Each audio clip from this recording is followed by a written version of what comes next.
Hello, my dear students. A very good afternoon to all of you. How are you? How are you? जोर से आवाज नहीं आ रही. How are you?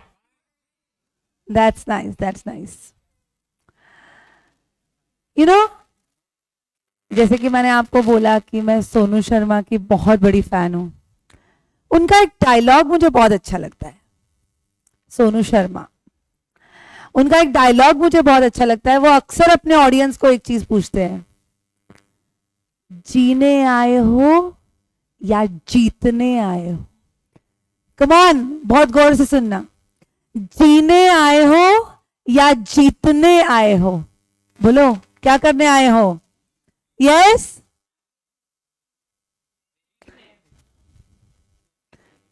जीने आए हो या जीतने आए हो? गाइस कम ऑन, सबसे पहले जीतने आए हैं, तभी तो हम जी पाएंगे. Right right. जब जीतेंगे तभी तो हम अपना सपना हासिल कर पाएंगे. Only then when you are successful.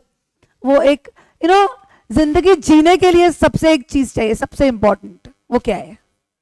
पैसा. तो क्या है? गर्लफ्रेंड. ये आपकी गलत नोशन है. Okay, I won't get there. Yes, come on. बोलो बोलो बोलो. जीतने के लिए. Yes, come on. जीने के लिए सबसे इंपॉर्टेंट चीज क्या होता है? हाँ, एटीट्यूड. एटीट्यूड कैसे आता है? परफेक्ट बोला. एटीट्यूड मिलता है सेटिस्फैक्शन से. हाँ या ना? जब एक बार आपको ऐसा लगे कि हाँ यार, आज मैंने कर लिया, आज का दिन तो बहुत ही अच्छा है, उस दिन आपके चेहरे की मुस्कान कभी जाती है क्या? Does that smile fade away from your face? Yes और नो? यस और नो? तो जिंदगी जीने के लिए आपको वो स्माइल चाहिए. उस स्माइल के लिए आपको क्या होना पड़ेगा? जीतना पड़ेगा. राइट? यस और no? Right. So it is very easy, it is very simple. हम लोग अपने पिंजरे से बाहर है, अभी घर से बाहर निकले हैं, दोस्तों के साथ रह रहे हैं. It is very easier to get distracted. It is very easier to lose your path. हाँ या ना? यस. बहुत आसान है कि हम अपना क्या करें, हम अपना काम धंधा छोड़े, क्लासेस को बंक करें, ओके, कैफेज जाए, नए नए होटल्स जाए, नए नए बाइक्स पे, नई नई आया ना? Yes yes. But there is a very minute difference between सही और यस नो. आसान. बहुत माइन्यूट डिफरेंस है between two decisions that you make in life. एक सही डिसीजन और एक आसान डिसीजन. अनफॉर्चुनेटली आसान डिसीजन कभी सही नहीं होता. It's very easy to not give your efforts, to not attend the class, bunk करो, मजे मारो. बराबर है ना? यस. और सही रास्ता कभी आसान नहीं होता. And you have chosen the difficult path. जो कोर्स आपने चुना है वो कोर्स ही कुछ ऐसा है जो आपको आसान रास्ता पकड़ा कि आपका सही जवाब कभी आने ही नहीं वाला. राइट? ओके. सो बताओ, जीने आए हो या जीतने? जीतने आए हैं और हम जीत के रहेंगे. Okay, are you ready? Okay okay. Yes. Now listen, कल का अपना लाइव रिवीजन नहीं हो पाया नेटवर्क इश्यू की वजह से, तो हम अभी कर लेते हैं. ओके. यस, चलो लेट्स बिगिन गाइस. ओके, तो कल हमने क्या किया? बोलो. कल we began with branch audit and joint audit. Yes और नो? यस. ओके, तो ब्रांच ऑडिट, जॉइंट ऑडिट, बताओ सबसे मेन फर्क क्या है? नाम पे मत जाओ, काम पे जाओ. राइट? यस. ये और ये साथ में काम कर रहे हैं? नहीं. क्या काम कर रहे हैं वो देखो. राइट? अगर two firms or two individuals or an individual and a firm are sharing the scope and area of work, तो वो जॉइंट ऑडिटर बन जाएंगे. समझ में आया?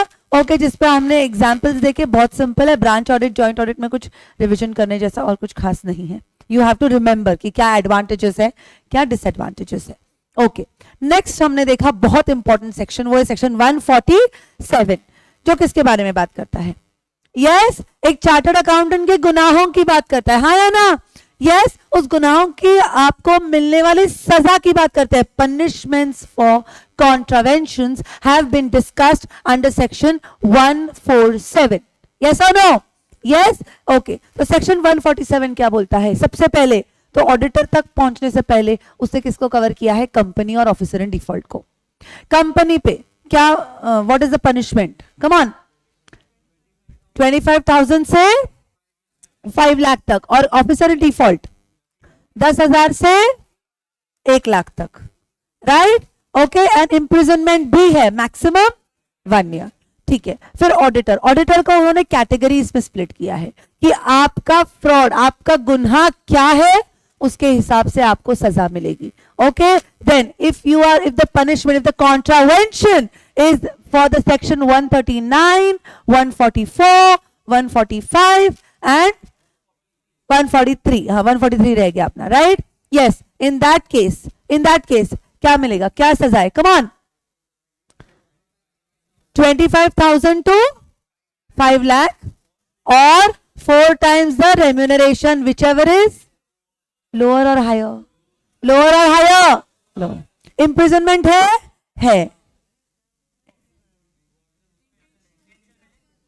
Exactly. मतलब यहां पे they have given only, yes, मैं आपको एक बार दिखा देती हूं ताकि सारे कंफ्यूजन सॉल्व हो जाए. Yes, focus. यहां पे उन्होंने क्या किया है? जैसे कि कल हमने देखा कि इम्प्रिजनमेंट एंड फाइन दोनों भी बेस्ट होता है. Right, yes. अब कब इम्प्रिजनमेंट एंड कब फाइन, ये देखना बहुत ज्यादा जरूरी है. Just 1 minute.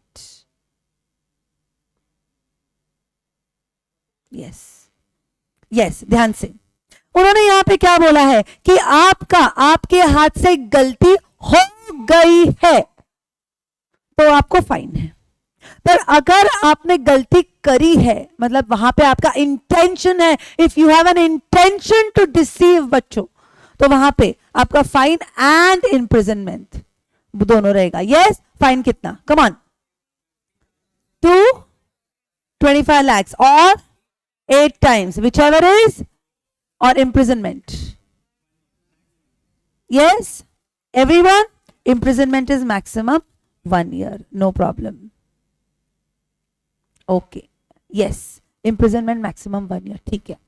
इसके साथ कोई एडिशनल लायबिलिटी है? हाँ है. वो क्या है? आप अपना रेम्यूनरेशन रिफंड करो, या तो आप क्या करो, डैमेजेस जो है वो क्या करो, उसका आप जो भी आपके वजह से company, members, creditors, statutory bodies, जिसको भी जो भी लॉस हुआ रहेगा, you will have to make good the loss. Okay, ठीक है. फिर नेक्स्ट हमने क्या देखा? अगर फ्रॉड किया है उसके साथ और एक सेक्शन इन्वॉल्व है. कौन सा? सेक्शन 447. तो सबसे पहले हमको क्या देखना है? नेचर ऑफ फ्रॉड क्या है. राइट. अमाउंट इन्वॉल्व कितना है? यस, अमाउंट इन्वॉल्व के लिए रिस्ट्रिक्शन क्या है? मोर देन और इक्वल टू 10 लाख या 10 लाख से ज्यादा, और 1% ऑफ टर्नओवर, विचएवर इज. तो वहां पे आपको क्या पनिशमेंट है ऑडिटर को? बोलो. Come on. ठीक है. इम्प्रिजनमेंट एंड है कि और है? सबसे पहले बताओ. एंड है कि और है? मतलब आपको इम्प्रिजेंट भी होगा और आपको फाइन भी पे करना पड़ेगा. बोथ. क्लियर?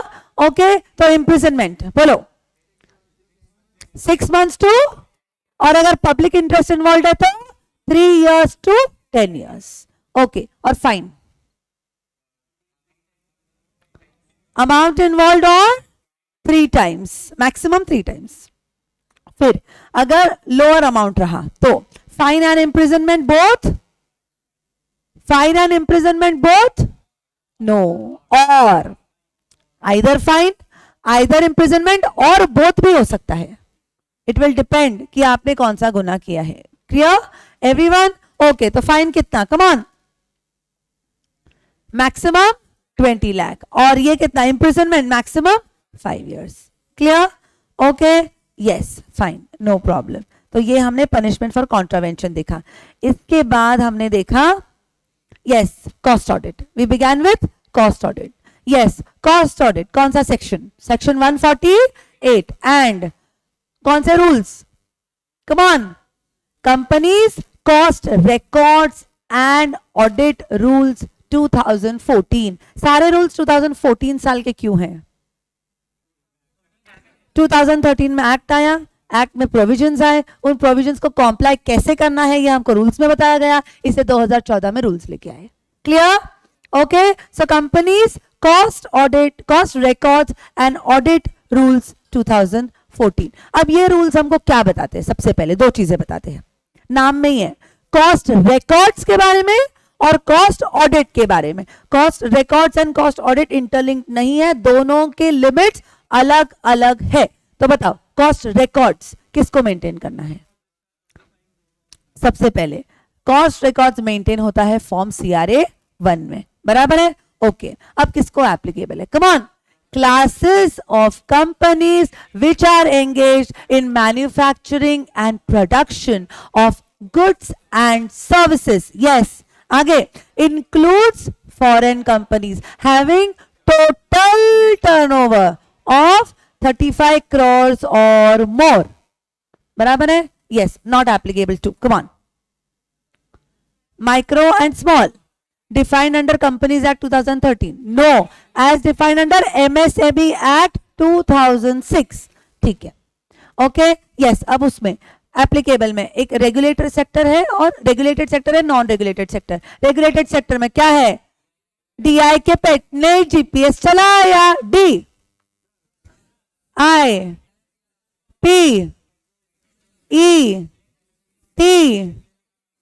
आगे पेट चलाया, P अगेन नहीं, GPS sorry, P and S।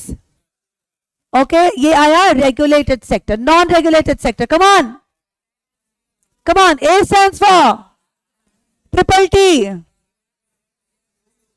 turbojets, tubes and tires, and S steel, and CM cement and medical devices. Clear? Okay?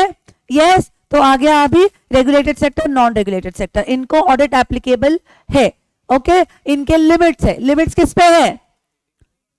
Individual और टोटल और टोटल। कौन सा वाला और है? हिंदी वाला कि इंग्लिश वाला? हिंदी वाला, मतलब और एंड, मतलब दोनों कंडीशन फुलफिल करना है, इंडिविजुअल टर्नओवर का भी एंड टोटल टर्नओवर का भी। तो रेगुलेटेड सेक्टर के इंडिविजुअल टर्नओवर पर लिमिट कितना है? Yes, how much? 25 crore. 25 crore से ऊपर की 25 करोड़ एंड ऊपर 25 करोड़ भी रहा तो आप यहां पे कवर हो जाओगे। और total turnover 50 crore. Okay, non regulated sector 35 और 100, बराबर? 35 and 100, yes or no? Yes? Okay. अब exemption, come on, exemption किसको है? SEZ, स्पेशल इकोनॉमिक जोन्स, जिसका 75% एक्सपोर्ट रेवेन्यू, जिसका 75% ऑफ रेवेन्यू एक्सपोर्ट से आता है। एंड अगर आप इलेक्ट्रिसिटी कंज्यूम कर रहे हो, कैप्टिव इलेक्ट्रिसिटी प्रोड्यूस कर रहे हो और कैप्टिव कंजम्पशन कर रहे हो, तो आपको यहां पे एग्जेम्पशन दे दिया जाएगा। क्लियर? ओके, यस, ठीक है। जस्ट 1 मिनट, क्लिकर कहां गया?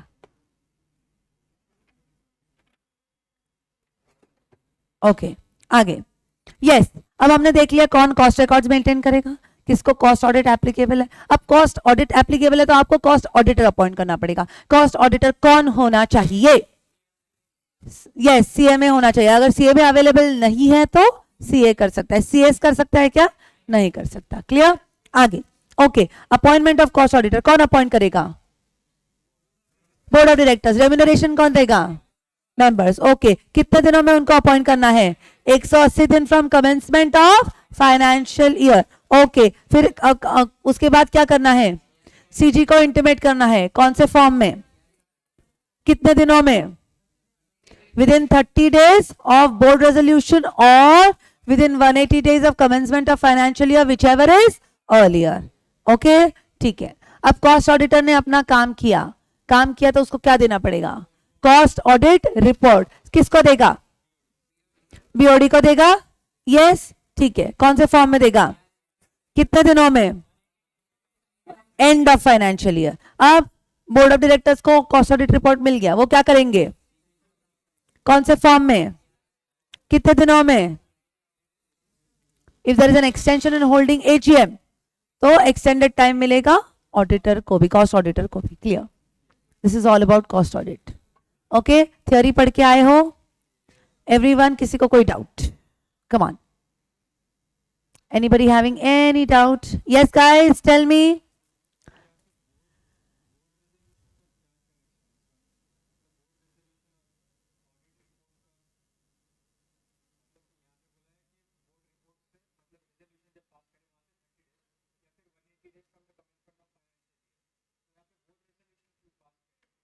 ऑब्वियसली बोर्ड मीटिंग बुलाएंगे पहले.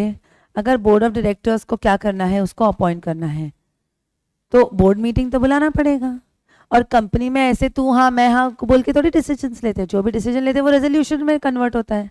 और जो बोर्ड मीटिंग में रेजोल्यूशन पास करते हैं उसको बोर्ड रेजोल्यूशन कहते हैं.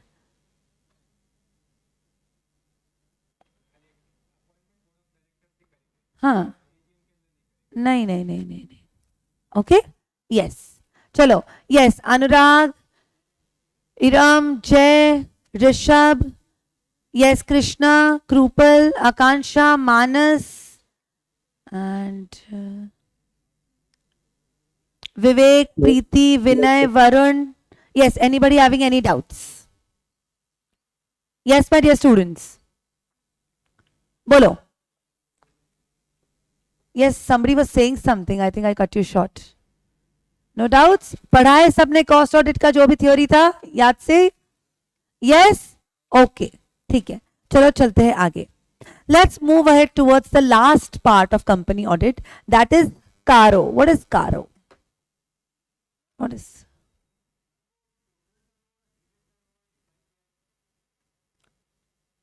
फिर से नहीं, for that will have to go in the rules, क्योंकि रूल्स में तो डिफाइन करा ही रहेगा 100%. हाँ, यूजुअली तो नहीं, अभी तक तो रिकॉर्ड है कि नहीं आई है इसमें, क्योंकि कैसा है ना, ये सब चीज फिर से डिटेल में अपने को फाइनल में है.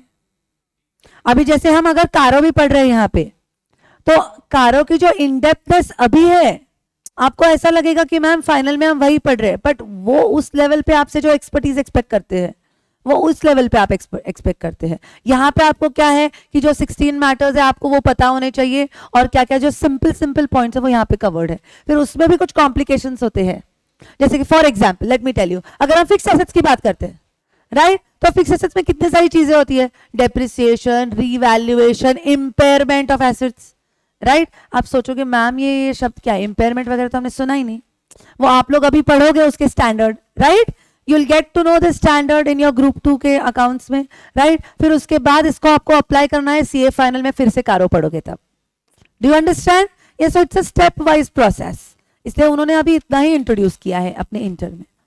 क्लियर? अभी कारो, कारो क्या है हमने देखा सेक्शन 143(11). यस और नो? यस. सेक्शन 143(11) में क्या बोला गया है कि सेंट्रल गवर्नमेंट जो भी ऑर्डर पास करेगा, सेंट्रल गवर्नमेंट अलॉन्ग विद नफरा, नफरा क्या है, National Financial Authority of India, उसको क्यों बनाया गया है, to overlook the work of auditors. Yes और no? Yes, to overlook the quality of work done by auditors. Yes और नो? अगर उन्होंने कोई ऑर्डर पास किया है तो आपको उसको कॉम्प्लाई करना पड़ेगा. तो उन्होंने क्या पास किया है, कारो, companies auditors report order 2020. Okay, yes yes. अब ये कारो हमें क्या बताती है वो देखते हैं. Okay, yes, let's go ahead. Okay, बहुत ध्यान से, वेरी वेरी वेरी इंपॉर्टेंट, बहुत ज्यादा इंपॉर्टेंट है. Yes, central government can pass an order, okay, and central government ने बकायदा ऑर्डर पास करी है कंपनीज ऑडिटर्स रिपोर्ट ऑर्डर, जिसको शॉर्ट में कहा जाता है कारो. ओके, 2020. ये कब से एप्लीकेबल रहेगा, फ्रॉम 1st of April 2021 से इसको एप्लीकेबल कर दिया गया है. अब ये कारो हमको क्या बोलता है, बहुत ज्यादा इंपॉर्टेंट है, पूरा ध्यान से सुनना. अब इस कारो का क्या कहना है ये समझते हैं बच्चों. दिस कारो मतलब ये जो रूल्स है, it is applicable to specified classes of companies. Okay, applicability इसकी किसको है? On specified classes of companies. ठीक है, नो मैम, नो प्रॉब्लम। अब जिन कंपनीज को कारो एप्लीकेबल है उनको कुछ मैटर्स के बारे में डिस्कस करना है अपने ऑडिट रिपोर्ट में। ध्यान से समझो, ये जो कारो है ना, ये कुछ सिलेक्टेड क्लास ऑफ कंपनीज को एप्लीकेबल है, और जिन कंपनीज को कारो एप्लीकेबल है, ओके, उस ऑडिटर को चौकन्ना होना है। उस ऑडिटर को क्या करना है? कारो में जाना है और कारो के जो मैटर्स है, कुछ 16 मैटर्स है कारो में, उन 16 मैटर्स पे रिपोर्ट करना है अपने ऑडिट रिपोर्ट में। मतलब it is just like reporting on principal assertions. बराबर है ना? यस, हमने A to F देखा, उस पर रिपोर्ट कब करना है? जब कोई स्पेशल कमेंट होगा तब। बराबर है? रिपोर्ट ऑन प्रिंसिपल असर्शंस हमने क्या देखा है? चाहे जवाब हाँ हो ना हो, हमको उस पर रिपोर्ट करना है। राइट? सेम विथ कारो। इसमें जो भी मैटर्स इन्वॉल्व है बच्चों, जो भी मैटर्स इसमें इन्वॉल्व है, आपको इनके ऊपर क्या करना है? रिपोर्ट करना है ऑडिट रिपोर्ट में। तो चलो कारो, कम on. Companies auditors report order 2020 में हमको बताया गया है 16 मैटर्स के बारे में। इन 16 मैटर्स को ऑडिटर को रिपोर्ट करना है अपने ऑडिट रिपोर्ट में। यहां तक क्लियर है? ठीक है। अब ये किसको एप्लीकेबल है, ये हम लोग देखते हैं। It is applicable to specified classes of companies. Number 1, every company. फिर काय को एप्लीकेबिलिटी डाला है? हर कंपनी है तो, क्योंकि यहाँ पे कुछ एक्सेप्शंस है। राइट? एक्सेप्शन के बिना तो कोई लॉ बन ही नहीं सकता। बराबर है कि नहीं? Yes, so it is applicable to every company including a foreign company. ध्यान से, applicable to every company including a foreign company, no problem. Except की लिस्ट में क्या है? 1 पर्सन कंपनीज। बताओ 1 पर्सन कंपनीज मतलब क्या? कम ऑन, शॉर्ट फॉर्म नहीं पूछा है। What is the meaning of OPC? Come on. 1 person खुद के नाम पे खुद एक कंपनी एस्टैब्लिश कर रहा है, जहां पे पहले रिक्वायरमेंट थी 2 और मोर की, हाँ या ना? वहां पे 1 पर्सन को ये राइट दे दिया है कि आपको प्रोप्राइटरशिप पे नहीं जाना, क्योंकि वहां पे अनलिमिटेड लायबिलिटी होती है, फिर भी आपको इंडिविजुअल लेवल पे ही काम करना है। तो आप क्या करो? यस, ओपीसी आप एस्टैब्लिश कर सकते हो। क्लियर? ओके। नेक्स्ट एक्सेप्शन के लिस्ट में स्मॉल कंपनी। अब स्मॉल कंपनी क्या है? इन सारे सवालों के जवाब अगर नो आए तो वो कंपनी स्मॉल कंपनी, हाँ या ना? ओके, यस, ठीक है। तो वो सवाल कौन से हैं वो देखते हैं। Number 1, yes, are you a public company? Okay, मतलब public companies can not be small company, simple. Right? क्यों?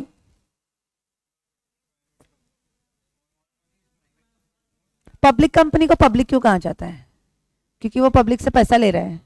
जो पब्लिक से पैसा ले रहा है वो किस लेवल पे काम कर रहा है वो हमको देखना नहीं है। वो कंपनी हमेशा अकाउंटेबल रहेगा, वो कंपनी को हम स्मॉल कंपनी के बेनिफिट्स नहीं देंगे। इसलिए public company can never be a small company. Clear? आगे, holding subsidiary company. Holding subsidiary company क्या होता है? अगर होल्डिंग सब्सिडियरी कंपनी को अगर आप स्मॉल कंपनी में टर्म कर दो, फिर पूरा स्ट्रक्चर, जो कॉम्प्लिकेटेड स्ट्रक्चर आजकल लोग खड़ा करते हैं, उसमें क्या होता है? बेनिफिट्स मिलने लग जाते हैं, हाँ या ना? यस, तो उस स्ट्रक्चर को कॉम्प्लिकेटेड स्ट्रक्चर्स होते हैं, तो उनको स्मॉल कंपनी के बेनिफिट्स नहीं मिलेंगे। Next, section 8 company can not be a small company. Why?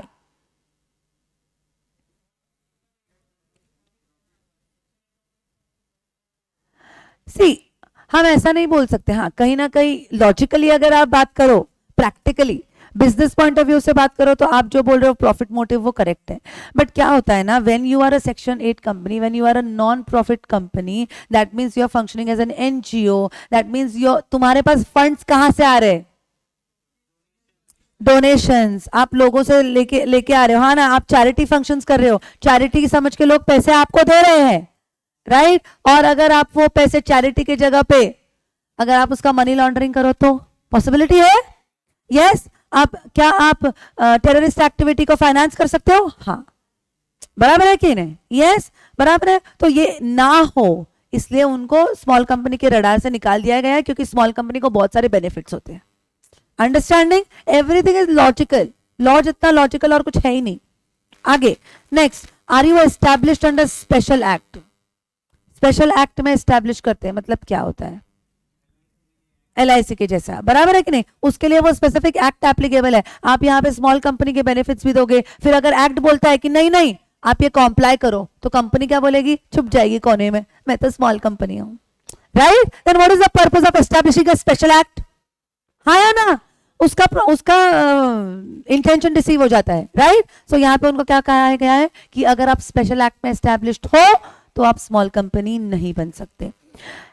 Does your paid up share capital exceed rupees 50 lakhs and does your turnover exceed rupees 2 crore? Okay?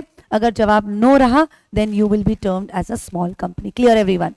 Okay? तो कारों में every company including foreign company covered है except number 1 person company, small company. आगे Section 8 companies. Section 8 companies again उनको कारों क्यों applicable नहीं है? क्योंकि कारो एप्लीकेबिलिटी में प्रॉफिटेबिलिटी, फंक्शनैलिटी बहुत ज्यादा मैटर करता है. सेक्शन 8 कंपनीज मेनली उनका फोकस प्रॉफिट मोटिव नहीं होता. See your point is covered here. Clear? Next, insurance companies. Insurance company से कारों को क्यों हटाया गया है? क्योंकि उनके लिए उनका एक स्पेशल एक्ट है. राइट? तो यहाँ पे जब हम इंश्योरेंस कंपनीज की बात करते हैं, there are life insurance companies also and there are general insurance companies also. Clear? Okay? Yes. अब अगला पॉइंट जो है वो बहुत मजेदार है. Private limited companies. Come on guys. Private limited companies. Okay? मतलब प्राइवेट लिमिटेड कंपनीज को सरासर एक्सेप्शन में डाल दिया है. मतलब प्राइवेट कंपनीज को, मतलब एवरी पब्लिक कंपनी को कारों को कंप्लाई करना है. सीधी बात है. प्राइवेट लिमिटेड कंपनी का अब हम देखते हैं. अगर कोई प्राइवेट कंपनी है but if that company is a subsidiary of a public company, तो उसको कारो एप्लीकेबल होगा क्या?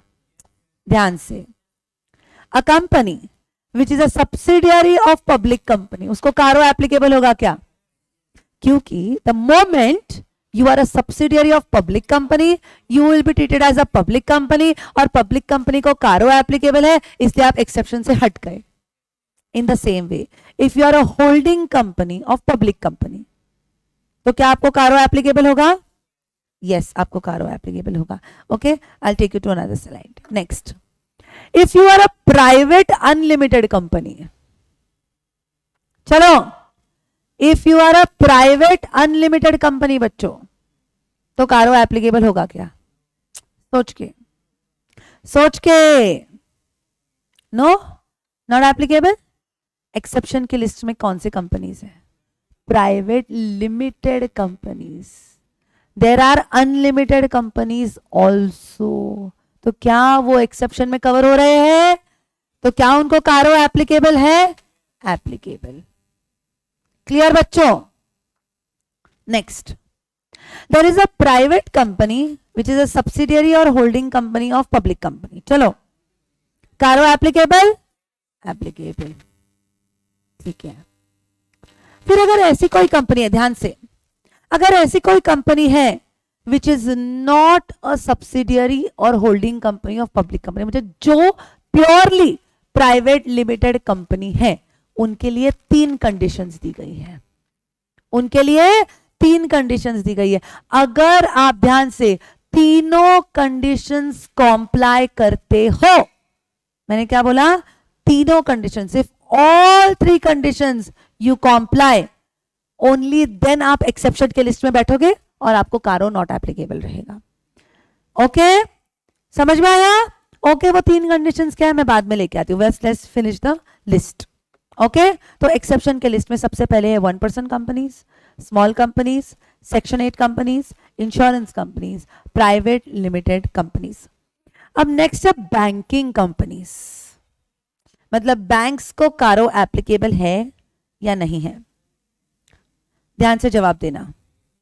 यस, बैंकिंग कंपनीज को कारो एप्लीकेबल है? नहीं है.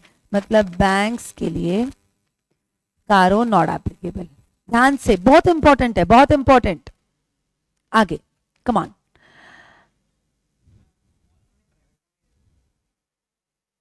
हाँ, स्मॉल कंपनी को सबसे पहले स्मॉल कंपनी है कि नहीं देखना पड़ता है, फिर वो ब्रॉडर कैटेगरी में जाती है. See understand, private company, public company, उसमें स्मॉल कंपनी। समझ में आया? हाँ, अभी तो हम जाएंगे उस पे। क्लियर? चलो आगे फोकस। मतलब अगला सवाल, एनबीएफसी को कारो एप्लीकेबल होगा क्या?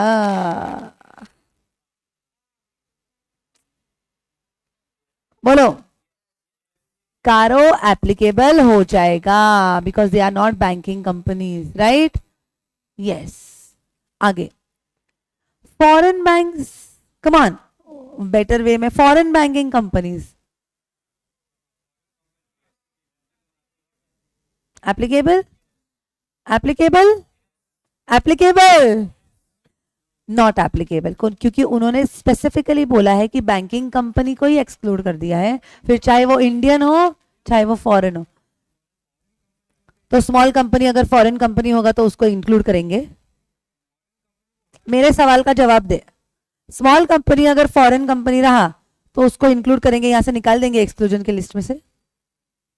बेसिक देखो, see understand, go stepwise, right? Specifically बोला गया है कि अगर आप बैंकिंग कंपनी हो तो आप एक्सक्लूडेड हो।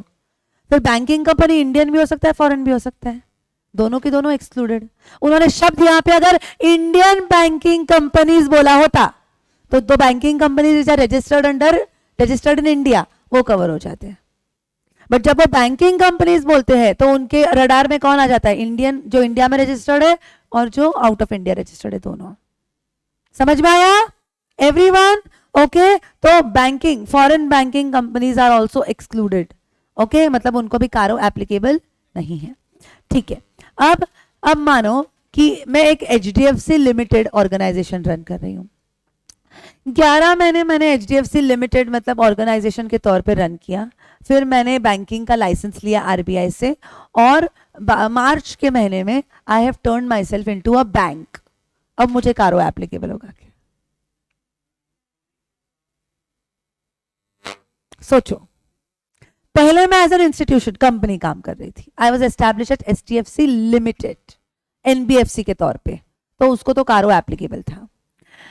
अब साल में 12 महीने, 11 महीने तो मैं एज अ एनबीएफसी काम करी, फिर मैंने 12th मंथ में आरबीआई से बैंकिंग का लाइसेंस लिया and I got my NBFC registered as bank. तो अब एप्लीकेबल होगा कि नॉट एप्लीकेबल होगा?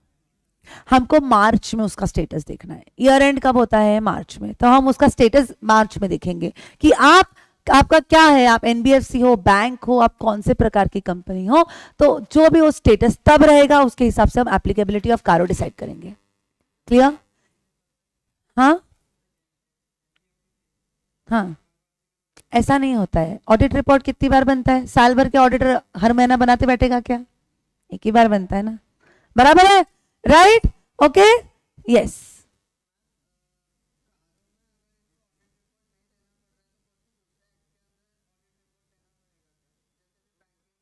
हाँ हाँ, उनका मैंडेटरी रिक्वायरमेंट होता है कि आपको ऑडिटर चाहिए, आपको ऑडिट रिपोर्ट कैसा होना चाहिए, उनका फॉर्मेट वगैरह सब कुछ अलग है, उनका रिपोर्टिंग रिक्वायरमेंट अलग है, इसलिए उन्होंने एक स्पेशल एक्ट बनाया है।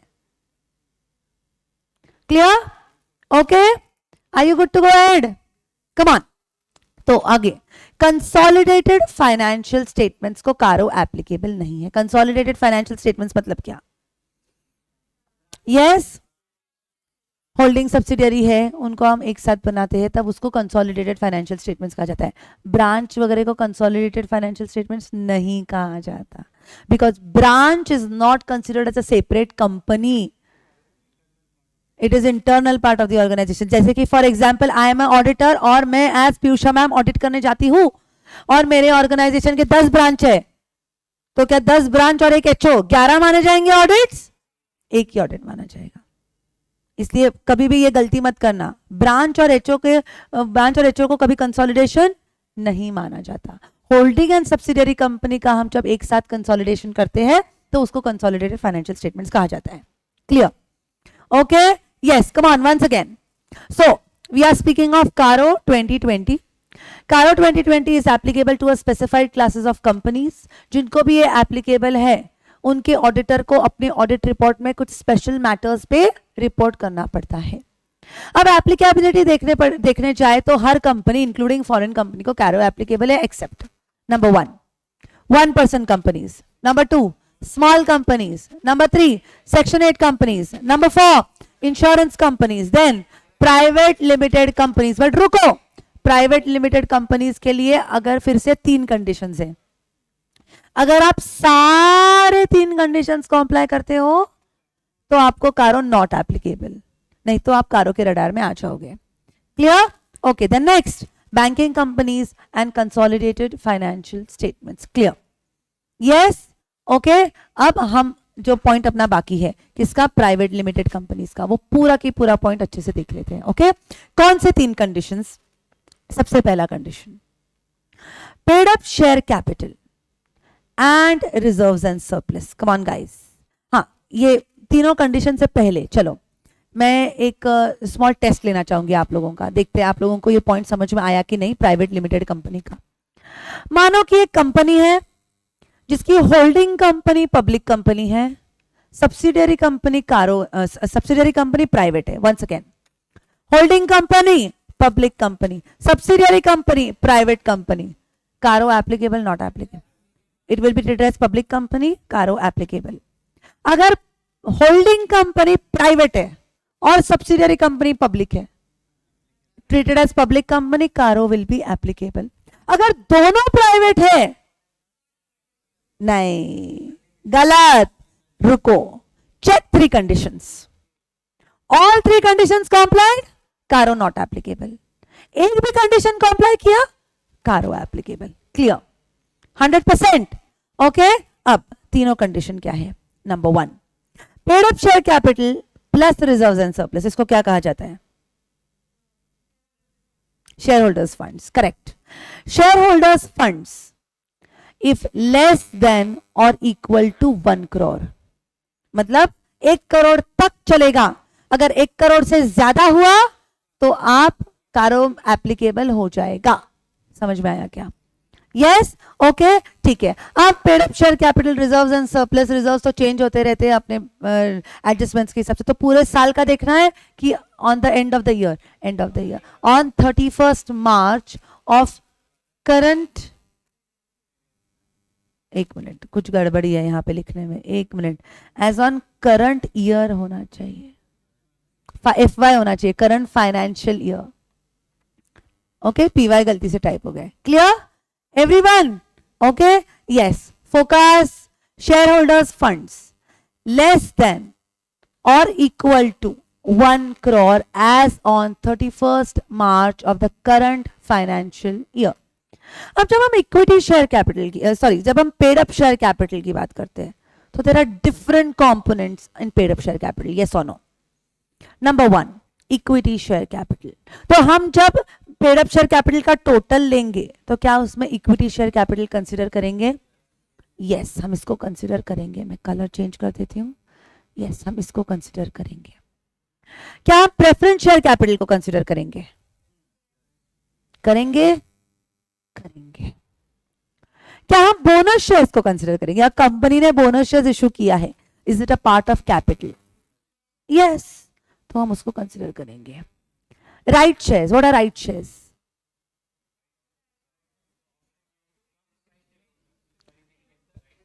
एग्जिस्टिंग शेयर होल्डर ने भरोसा रख के तुम्हारे कंपनी में पैसा डाला, तो अगली बार आप शेयर इशू करते हो तो पहले उनको इज्जत दो,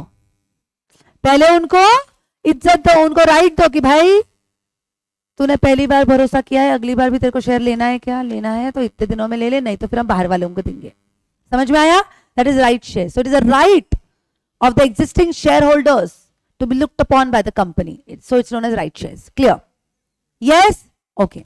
आगे तो right shares will be considered. अब आया tricky part, calls in advance. nature क्या है? come on, accounts को याद करो। calls in advance, is it considered as a part of share capital or is it considered as a liability? तो क्या हम उसको consider करेंगे? उसको less कर देंगे।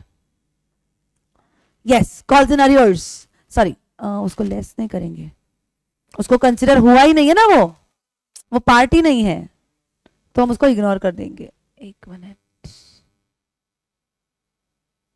यस, हम उसको इग्नोर कर देंगे, कंसिडर ही नहीं करेंगे। पर अगर कॉल्स इन अरियर्स है तो क्या हमने उसको ट्रीट किया हुआ है actually part of share capital? Yes, पर वो अभी तक पैसा आया नहीं है, तो हमको क्या करना पड़ेगा? लेस करना पड़ेगा। यहां तक किसी को कोई डाउट? 100%? चलेंगे आगे। अब हम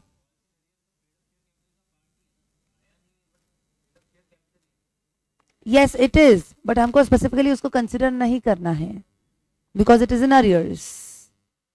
ओके, आगे फोकस। जब हम रिजर्व एंड सरप्लस की बात करते हैं बच्चों, ओके, तो capital reserve, is it a reserve? तो क्या हम उसको कंसिडर करेंगे? क्यों? मैंने फ्री रिजर्व्स वर्ड यूज किया है वहां पे कि reserves and surplus word use किया है? तो will capital reserve be considered? Will revenue reserve be considered? Will reserve capital be considered? What is a reserve capital? Capital reserve, सिर्फ नाम ही तो चेंज किया आपने इधर का उधर। What is reserve capital?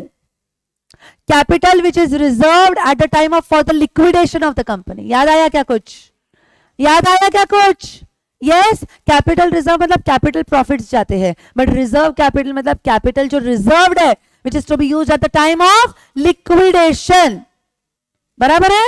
Yes, यहां पे हम कंपनी को लिक्विडेट कर रहे हैं क्या, तो हम रिजर्व कैपिटल इस्तेमाल कर सकते हैं क्या? तो उसको कंसिडर करेंगे क्या? समझ में आ रहा है? रिजर्व्स को कंसिडर करेंगे क्या? कम ऑन, आपको लिखने का टाइम मिलने वाला है, डोंट वरी, ये सब कुछ आपको लिखना है। Yes, reserves, come on, will you consider reserves? हाँ, reserves and surplus, but will you consider provisions? Because provisions is considered under the head of current liabilities, it is not a part of reserves and surplus. Clear? Yes, ठीक है। Yes, अब P&L का credit balance रहा तो क्या होगा? Will you consider? हाँ, it's a part of it, but अगर P&L का डेबिट बैलेंस रहा तो इट इज नेगेटिव रिजर्व्स, तो नेट ऑफ करना पड़ेगा। यस, तो हम इसको क्या करेंगे? कंसिडर करेंगे कि नहीं करेंगे? पक्का? मतलब हम इसको लेस करेंगे। बराबर है? जनरल रिजर्व, रिवैल्यूएशन रिजर्व, आवाज नहीं आया, फ्री रिजर्व्स, हम सारे रिजर्व्स कंसिडर करने वाले। Securities premium, it's also reserve. Reserve for doubtful debts, अरे रिजर्व है, अरे रिजर्व है, नाम में लिखा है। नेचर क्या है? It is provision in nature, नाम भले रिजर्व फॉर डाउटफुल डेट्स हो। समझ में आया? Yes, because it is a provision, इसलिए हम इसको नहीं कंसिडर करेंगे। समझ में आ रहा है? Then accumulated depreciation reserve, again it's a nature of provision, so हम इसको नहीं कंसिडर करेंगे। CRR, कैपिटल रिडेम्पशन रिजर्व, कब क्रिएट होता है?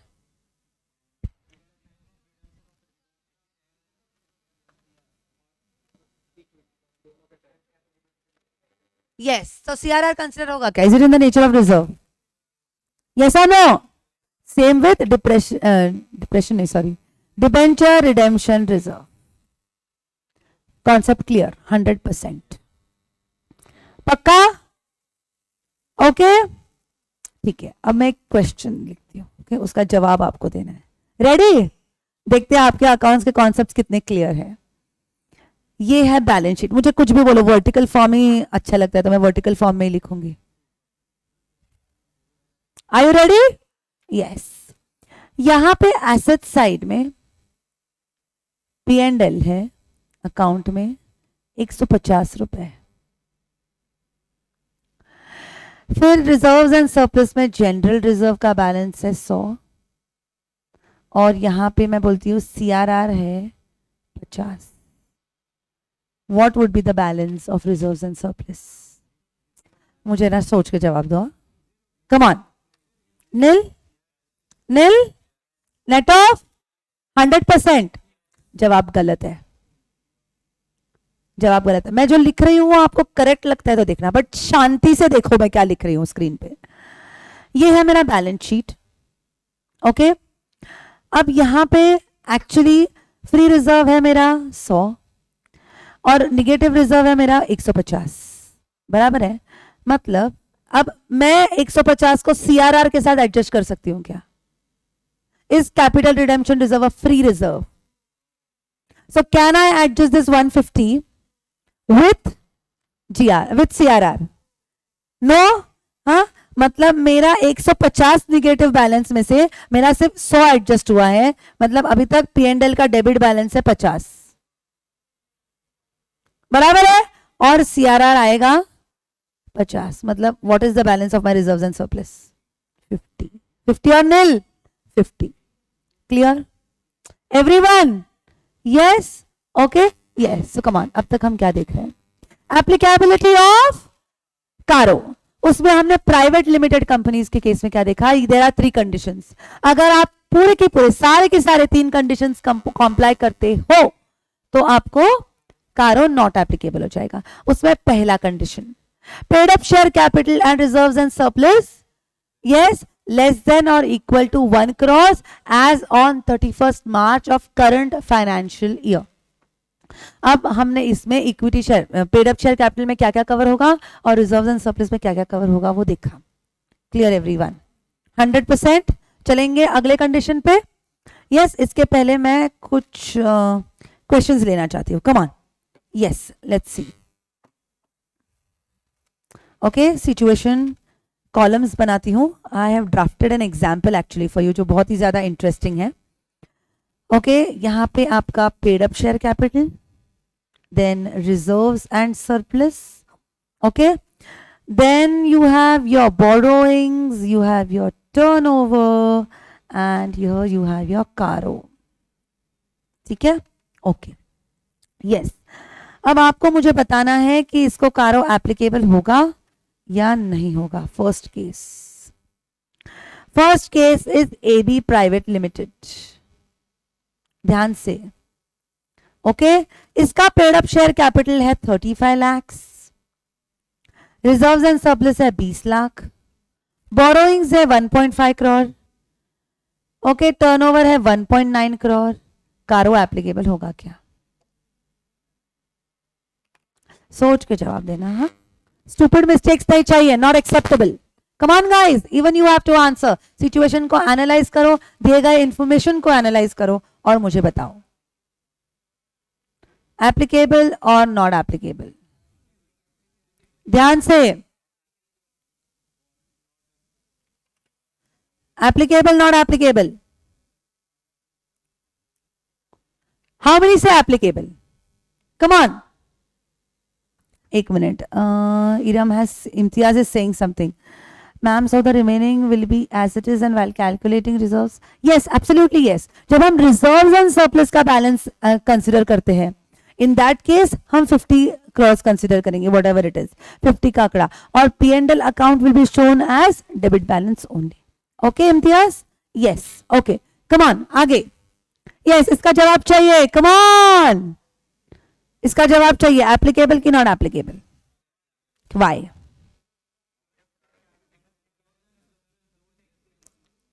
बिकॉज, वेरी गुड, किसी ने कुछ तो कहा. Very good.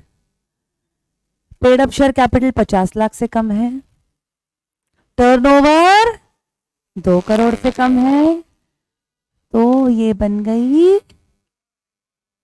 और स्मॉल कंपनी को कारो नॉट एप्लीकेबल. समझ में आया क्या? क्लियर? Yes, okay. चलेंगे आगे. Case 2. Come on, case 2. There is a X private limited which is a subsidiary of Y private limited. No problem. इसका पेड अप शेयर कैपिटल है 55 lakhs. इसका रिजर्व्स एंड सरप्लस है 40 lakhs. इसका borrowings है 0.9 crore और इसका turnover है 8 crore. चलो, क्यों?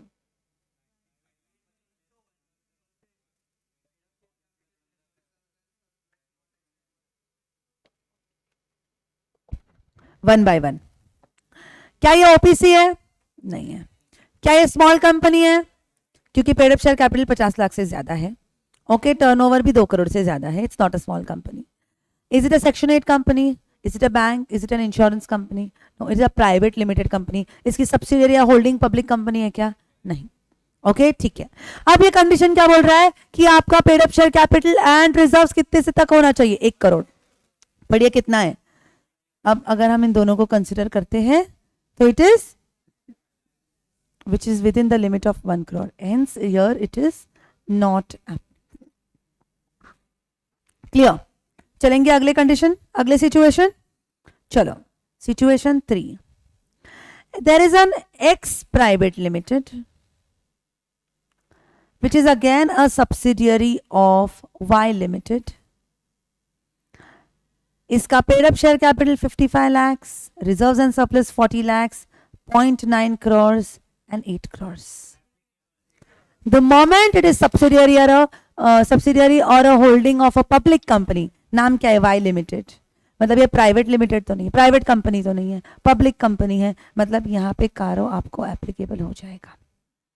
यस, 100% कॉन्सेप्ट क्लियर हो रहा है. चलेंगे आगे.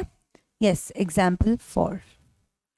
मानो कि there is a X private limited which is again a subsidiary of Y private limited. Okay, yes, again 55 lakhs, 46 lakhs. Okay, sorry, एक minute.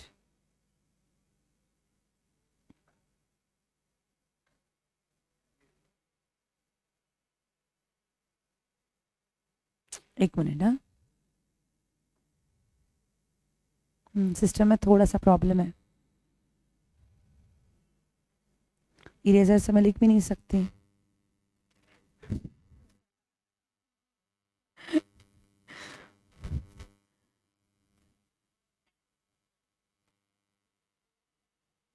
Okay,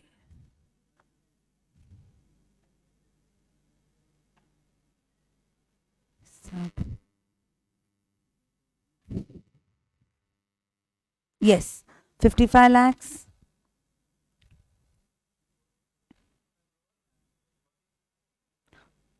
applicable, not applicable.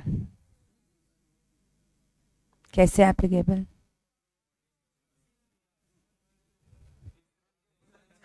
समझ में आया क्या गेम था? और सिस्टम हैंग हो गया, नहीं तो समझ में नहीं आता. हम आइडियली क्या करते? 55 प्लस 46 कितना होता है? तो हम क्या बोलते हैं? Not applicable. बट यहाँ पे reserves and surplus are 46 crore. समझ में आया? यस, तुमको समझ में आया इंस्टीट्यूट कैसे पागल बनाती है? यस, तो यहाँ पे कारो एप्लीकेबल की नॉट एप्लीकेबल? ओके, चलेंगे अगले सिचुएशन की तरफ. चलो,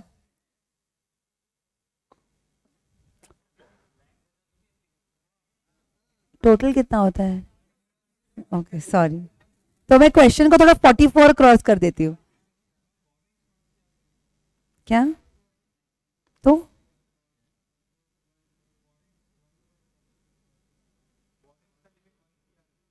हाँ, अभी तक तो पहुंचे नहीं है वहां तक. तुम कहाँ भागे जा रहे हो? Out of coverage area. आगे चलो अगले क्वेश्चन की तरफ. यस,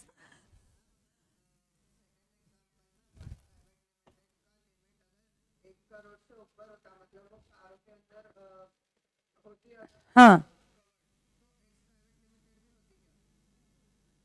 नहीं समझ में नहीं आया मुझे क्वेश्चन, ठीक से फिर से.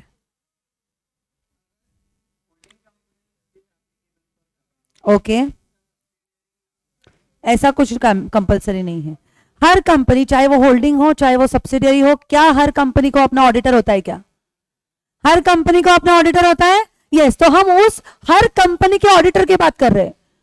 हम वो कंसोलिडेशन करने वाले सुप्रीम ऑडिटर की बात नहीं कर रहे. समझ में आ रहा है? ओके, हम हर कंपनी, चाहे वो सब्सिडियरी होल्डिंग एसोसिएट कोई भी क्यों ना हो, every company has to get his books of accounts audited by an external auditor. ये हमने फर्स्ट डे में देखा है. समझ में आ रहा है? चलते अगले सिचुएशन में. ओके, यस, मानो कि there is one X private limited जिसका paid up share capital 55 lakh, 40 lakhs, 0.9 crores and 10.11 crores.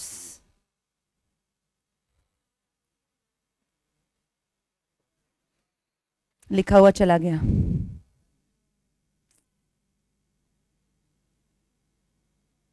ठीक है, इतने एग्जाम्पल पे से तो अच्छे से समझ में आया क्या? यस, चलेंगे आगे। अब मुझे फिर से लिखना पड़ेगा। ठीक है, नो प्रॉब्लम, बात का बाद में देखा जाएगा। Come on. And next condition, borrowings. Okay, जो हम बोरोइंग करते हैं, बोरोइंग किस किस से करते हैं? बोलो, बोरोइंग किस किस से करते हैं? बैंक्स, फाइनेंशियल इंस्टीट्यूशंस, रिश्तेदार, दोस्त, हाँ या ना? यहां पे कौन से बोरोइंग्स देखना है हमको? बैंक्स या फाइनेंशियल इंस्टीट्यूशंस के बोरोइंग्स को देखना है। समझ में आ रहा है क्या? Yes, okay. आपने जो बोरोइंग किया है वो कितना होना चाहिए? लेस देन और इक्वल टू 1 करोड़। आगे का जो लिखा है ना वो बहुत सुपर्ब है। 31 मार्च को फिर कंपनी क्या करेगी? पूरे साल बोरो करो बोरो करो बोरो करो, और जैसे 31 मार्च आ जाए दे दो, वापस करो वापस करो वापस करो। बराबर है कि नहीं? कर्मा, बराबर है कि नहीं? ये India. Yes, it happens only in, बराबर है कि नहीं? यस। तो यहां पे उन्होंने क्या बोला है? At any point during financial year, अगर पूरे साल में आपने 1 मिनट के लिए भी 1 करोड़ का बोरोइंग, 1 करोड़ या 1 करोड़ से, सॉरी 1 करोड़ से ज्यादा, 1 करोड़ तक चलेगा, 1 करोड़ से ज्यादा अगर आपने किया तो आपको कारो एप्लीकेबल हो जाएगा। ओके, ठीक है। यस, अब बोरोइंग कई प्रकार की होती है, short term, long term, secured, unsecured. What is a short term and long term? क्या बोलते हैं उसको? Less than 1 year and more than 1 year, secured unsecured, depends on the security. Temporary loans क्या होता है? सुना है फेस्टिवल लोन के बारे में? फेस्टिवल आने वाला है, loan low. Okay, that is temporary loan. Overdraft facility. Okay, तो आप क्या कर सकते हो उस पे? ओके, अब अगला है कैश क्रेडिट। कैश क्रेडिट क्या है? Wrong, absolutely wrong notion. The way overdraft functions and the way cash credit functions, इसमें जमीन आसमान से ज्यादा फर्क है।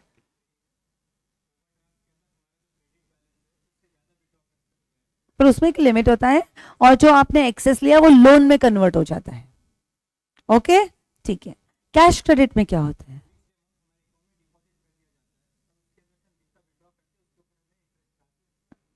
Okay, anybody with any further knowledge on what is cash credit? Cash credit नहीं, नहीं, हमको हमारे डेटर्स पे, स्टॉक पे, ओके, हमारे वर्किंग कैपिटल पे हमको लोन मिलता है, उसको कैश क्रेडिट बोलते हैं। अब जब हम वर्किंग कैपिटल की बात करते हैं, ध्यान से बच्चों, तो यहां पे क्या आता है? Current assets minus current liabilities is our working capital, हाँ या ना? मतलब ideally stock plus debtors minus creditors, हाँ या ना? यस।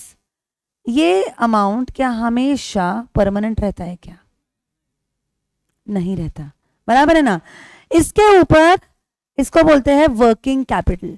Okay, yes. और इसके ऊपर यूजुअली नॉर्मली 70% लोन दिया जाता है। Okay, yes. इसको बोला जाता है, ये नब शब्द सुना रहेगा, ड्रॉइंग पावर। फाइनेंशियल मैनेजमेंट में 70% of current assets minus current liabilities. Tandon committee हुआ नहीं है? Okay, yes, drawing power. Okay, getting it? फिर हर बार सोचो, ध्यान से सुनो, हर बार जैसे कि फॉर एग्जाम्पल मैंने बैंक से अगर कैश क्रेडिट फैसिलिटी ली है, ओके, तो क्या होता है समझो। तो बैंक हर महीना मुझसे मेरा स्टॉक स्टेटमेंट, डेटर्स क्रेडिटर्स का बैलेंस मंगाएगी, 70% उससे कैलकुलेट करेगी, मुझे कितना लोन दिया है वो उस लिमिट में है कि नहीं वो एनालाइज करेगी। That is known as cash credit. समझ में आया? ओके, उसके एक सैंक्शन अमाउंट रहता है, उसमें से आपको जितना चाहिए आप लोगे, आप बैंक से लोन लोगे, उस पर आपको इंटरेस्ट चार्ज होगा, पूरे अमाउंट पे इंटरेस्ट चार्ज नहीं होता, जितना आप यूटिलाइज कर रहे हो उस पर चार्ज होगा। समझ में आया? ओके, नेक्स्ट है क्रेडिट कार्ड। पता है क्रेडिट कार्ड क्या होता है? सबको पता है। Next is fund based and non fund based. इसके बारे में किसी को पता है? रीडिंग बहुत कम है आप लोगों का. You have to read, you have to read, और रीडिंग की हैबिट अभी से इनकलकेट करो. Every day 10 minutes, 10 minutes. कुछ नहीं ना तो इकोनॉमिक टाइम्स पढ़ो, मिंट न्यूज़पेपर पढ़ो, बिजनेस स्टैंडर्ड पढ़ सकते हो, बट पढ़ना है मतलब पढ़ना है. मैगजीन्स पढ़ो, मैगजीन्स में तो यार कितनी इंटरेस्टिंग चीजें होती है. There is Harvard Business Review, there is Business Standard, there is Forbes India. जब तक पढ़ोगे नहीं, बड़े लोगों को देखोगे नहीं वो क्या कर रहे हैं, तब तक तुम कैसे पढ़ोगे? बराबर है ना? Yes, reading is very important. इतना लैक ऑफ बेसिक नॉलेज है ये, एब्सोल्युटली बेसिक नॉलेज है. Come on, fund based, non fund based. जब कभी आप मैगजीन पढ़ रहे हो, शब्द आया non fund based, letter of credit, तभी तो आप गूगल करोगे जाके. जब कभी आपने पढ़ा ही नहीं है वो कॉन्सेप्ट, तो गूगल क्या करोगे? नॉलेज कहां से गेन करोगे? हाँ या ना? और तुम लोगों के पास तो गूगल है, you do not have to even open the dictionary, right? So जो डिक्शनरी का जमाना था तब तो क्या पॉकेट डिक्शनरी तभी इतना चलता था. Why? Because people used to carry pocket dictionary along. अब तो अपने पास गूगल है, सब कुछ उत्ते से एक मोबाइल फोन में होता है. यस और नो? राइट? ओके. तो fund based and non fund based. Fund based मतलब क्या? बकायदा बैंक आपको पैसा देती है, लोन देती है, उसको फंड बेस्ड बोला जाता है. Non fund based, what is non fund based? सोचो, बैंक लोन भी दे रही है और पैसा भी नहीं दे रही है, ऐसा कैसा सिस्टम होगा? सोचो दिमाग को. हाँ, किसके फॉर्म में? Client, kind. बैंक के पास तो बैंक का धंधा ही पैसा है, काइंड कहां से देगी वो? Giving assurance, no? Yes. Giving assurance in form of guarantees. Yes, very good. Giving guarantee. Giving guarantee. Okay? क्या आप लोगों ने 11-12 में ओसी सब्जेक्ट पढ़ा है? क्या वहां पे आपने letter of credit, have you come across this concept? अगर फॉरेन में कोई कंपनी है, उसको आपको कंपनी बेचना है, कंपनी नहीं सॉरी, आप उसको आपको मशीन बेचना है, ओके? आप उसको पैसा दोगे, राइट? तो उसको आपके ऊपर भरोसा चाहिए, तो आप क्या करोगे? मेरे ऊपर भरोसा नहीं है ना, पर इंडिया में जो एक बैंक रजिस्टर्ड है उस पर तो आपको भरोसा है ना, फॉरेन कंपनी को लगे, राइट? तो फिर वो बैंक क्या करेगी? आपके लेटर ऑफ क्रेडिट देगी आपके नाम पे. वो लेटर ऑफ क्रेडिट दिया जाएगा किसको? उस फॉरेन एसोसिएट को जो आपको कंपनी मशीन बेचने वाली. समझ में आया? सो it is a form of guarantees. So bank guarantees and later of credit. Actually how do they function? अगर कस्टमर ने, फोकस, अगर कस्टमर ने पैसा नहीं दिया तो किसने गारंटी दिया है? बैंक ने. तो बैंक को पैसा देना पड़ेगा. अब बैंक कस्टमर से कैसे वसूल करेगा? It's lookout. समझ में आया? Yes, so it is known as non-fund based, where letter of credits, bank guarantees are covered. समझ में आया? Yes, बोलो. Drawing power. ओके, अभी के लिए इतना ही समझ लो. ड्रॉइंग पावर में क्या होता है ना कि तुम लोगों के वर्किंग कैपिटल पे कितना cash credit is usually for running of the business. बराबर है? बिजनेस को चलाने के लिए cash credit facility, CC facility दी जाती है. तो बिजनेस रन कर रहा है मतलब वो वर्किंग कैपिटल के जोर पे रन करता है. हाँ या ना? बराबर है? ओके. तो वर्किंग कैपिटल मतलब stock plus debtors minus creditors. Yes और नो? ठीक है, ओके. तो उसका यूजुअली एक परसेंटेज तय होता है. It all depends on the what is the bank कितना ज्यादा रिस्क लेती है, कितना उसका एटीट्यूड क्या है. से फॉर एग्जाम्पल आइडियली 70 से 75% फिक्स होता है. तो उससे उसके अमाउंट जितना आपको लोन दिया जाता है, that is your drawing power. मतलब वो ड्रॉ कर सकते हो आप बैंकों से, उतनी आपकी ताकत है, आपके बिजनेस की ताकत है, power to draw loan from the bank for running your business. इसलिए शब्द दिया है ड्रॉइंग पावर. ड्रॉइंग पावर तो एक ही होता है. फिर आप अलग अलग बैंकों से अलग छोटा छोटा लोन दिया है, पर ड्रॉइंग पावर तो एक है, उसमें सारे सब कुछ अमाउंट्स कवर हो जाएंगे. क्लियर? ओके, चलेंगे आगे. ठीक है, ये हो गया विथ रिस्पेक्ट टू बोरोइंग्स. पर जब हम बोरो करते हैं बच्चों, तो वहां पे प्रिंसिपल एंड इंटरेस्ट दो कंपोनेंट्स है. हाँ या ना? राइट? अब बोरोइंग में से फॉर एग्जांपल मैंने 1 लाख का लोन लिया है और उसमें मैंने इंटरेस्ट नहीं भरा, तो बाद में मेरा लोन कितना हो जाएगा? 1.1. ऐसा होते हुए देखा है आपने कहीं पे? यस. क्यों? Because interest gets accumulated in the borrowings. Yes और नो? राइट तो हमको इंटरेस्ट कंपोनेंट को भी कंसिडर करना पड़ेगा। तो यहां पे उन्होंने क्या बोला है, principal start and at the end of the year it's always the yes. अब डिपेंड करता है कि आप जिससे आपने बोरोइंग लिया है वो किस प्रकार से इंटरेस्ट ले रहा है, हाँ या ना, राइट आपने इंटरेस्ट के कई प्रकार के अलग अलग कैलकुलेशंस किए हैं क्या, आई थिंक फाउंडेशन में ही रहेगा वो, यस ओके यस। सब उनका इंटरेस्ट से रिलेटेड क्या कहना है ये समझो। उनका कहना है कि अगर इंटरेस्ट एक्रूड हो सकता है, नॉट एक्रूड हो सकता है। What is the meaning of accrued interest and not accrued interest? आपको जब हम लोन लेते हो आपको एक लोन रीपेमेंट शेड्यूल दिया जाता है, बराबर है। ये कौन सा महीना है, जून। मतलब क्या, जून 22 तक आपको इतना इंटरेस्ट पे करना है, दैट इज एक्रूड इंटरेस्ट। समझ में आया? उसके बाद वाला जो इंटरेस्ट रहेगा वो अभी तक नॉट एक्रूड है, तो उसको हम कंसिडर ही नहीं करेंगे। आगे, अब एक्रूड में भी interest due, interest not due मतलब क्या, मानो कि जिससे मैंने लोन लिया है वो महीने के अंत में मुझसे इंटरेस्ट कलेक्ट करता है, तो अब तक मेरा कितना इंटरेस्ट ड्यू हुआ है for the month of May, क्योंकि जून तो अभी तक आया ही नहीं है, बराबर है कि नहीं। मतलब ड्यू कितना हुआ, मई तक। नॉट ड्यू कौन सा हुआ, जून का महीना, बराबर है। तो मैं जून का इंटरेस्ट आज के तारीख में कंसिडर कर सकती हूँ, नॉट ड्यू। समझ में आया? ओके। अब उसमें भी जो ड्यू है, मैंने अप्रैल के महीने तक अगर इंटरेस्ट पे किया है तो क्या वो बोरोइंग में ऐड होगा? नहीं होगा। जो नॉट पेड है, जो ड्यू है बट नॉट पेड है, वो लोन में ऐड हो जाएगा। So we have to consider interest which is accrued and due but not paid, बराबर है कि नहीं? स्क्रीन पे ध्यान से देखो, interest which is accrued and due but not paid will be added to the borrowings, और वो हमको कंसिडर करना है जब हम ये 1 करोड़ का लिमिट कंसिडर करेंगे। क्लियर? 100% एवरीवन? Okay yes. ये था अपना दूसरा कंडीशन। पहला condition, paid up share capital and reserves and surplus should not exceed 1 crore on 31st March of the current financial year. Next condition, and borrowings from banks as well as financial institutions should not exceed 1 crore at any point during financial year. मतलब कभी भी ये 1 करोड़ का limit max होना चाहिए, इससे ज्यादा आपका प्रिंसिपल अमाउंट हुआ तो आपको कारो एप्लीकेबल हो जाएगा। समझ में आया क्या? ओके यस, चलेंगे आगे। ओके हाँ, एंड इसमें इंटरेस्ट का component, interest accrued and due but not paid will be considered while considering this limit of 1 crore rupees. Okay चलेंगे आगे, ठीक है। एंड टोटल रेवेन्यू की बात करते हैं ये लोग, कम ऑन, टोटल रेवेन्यू की बात करते हैं। Total revenue is calculated as per schedule 3, हाँ या ना?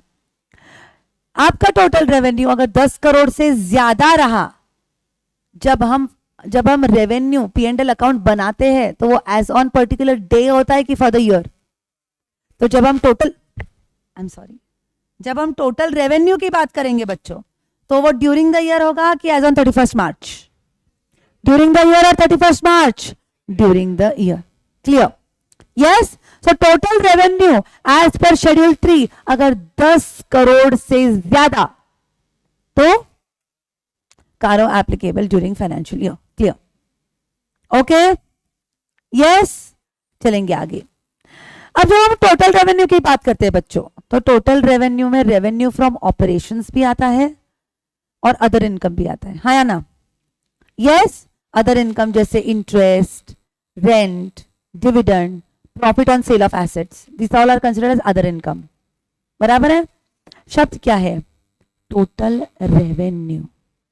उन्होंने शब्द टोटल टर्नओवर बोला है क्या? टोटल रेवेन्यू मतलब we will be considering both, yes, revenue from operations also and other income also. Clear?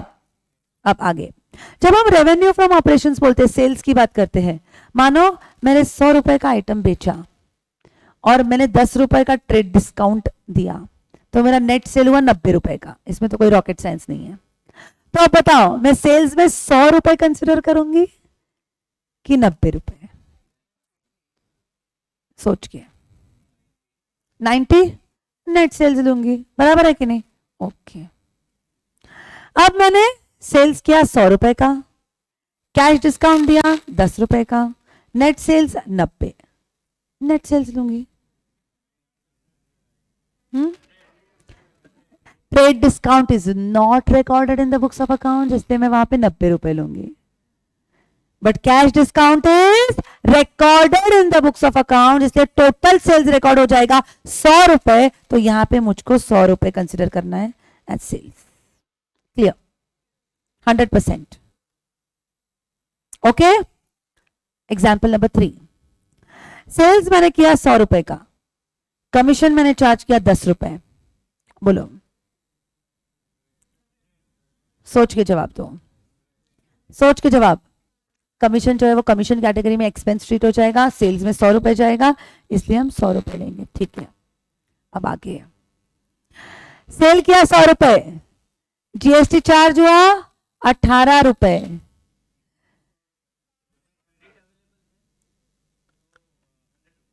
हाँ, अब दो प्रकार का अकाउंटिंग होता है। आप क्रेडिट कंसिडर कर रहे हो अलग से या क्रेडिट इसमें इंक्लूड कर रहे हो, बराबर है ना?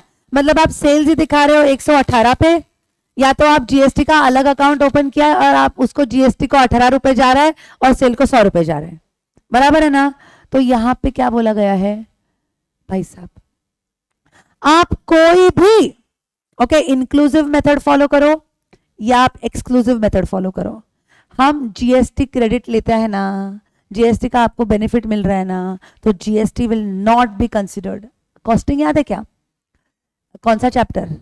Material, material costing. Container returnable रहेगा तो नॉट इंक्लूडेड, याद आया? सेम ये जो जीएसटी है, क्या आप इसका क्रेडिट ले सकते हो? हाँ, तो आप यहाँ पे यस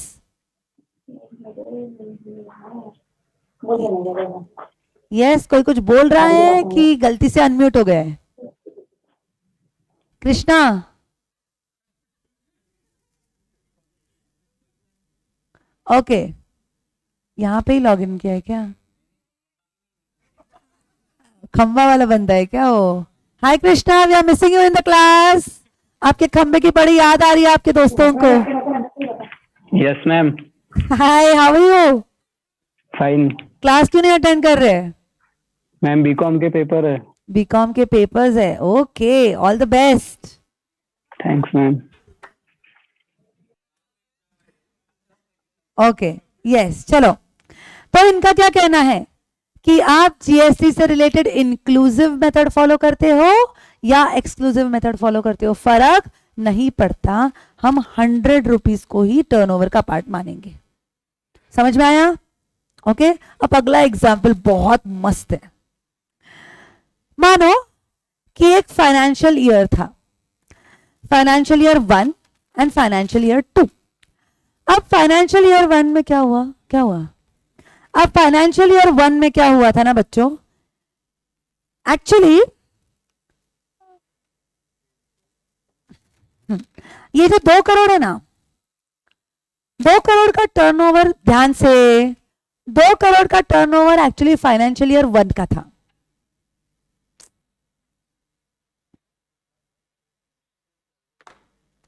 दो करोड़ का टर्नओवर है ना, फोकस बच्चों, 2 करोड़ का टर्नओवर फाइनेंशियल ईयर 1 का था, पर आपने फाइनेंशियल ईयर 1 का रिटर्न फाइल करते वक्त ये 2 करोड़ कंसिडर नहीं किया,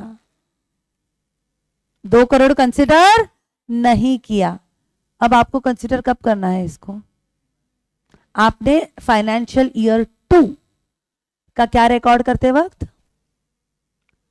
क्या रिकॉर्ड करते वक्त, रिटर्न्स फाइल करते वक्त आपने 2 करोड़ कंसिडर किया, इसलिए फाइनेंशियल ईयर 2 का टर्नओवर 9 करोड़ प्लस 2 करोड़ ऐसा करके 11 करोड़ हो गया। तो ये 2 करोड़ आप कौन से साल में कंसिडर करोगे, फाइनेंशियल ईयर 1 या फाइनेंशियल ईयर 2? ध्यान से सोचो।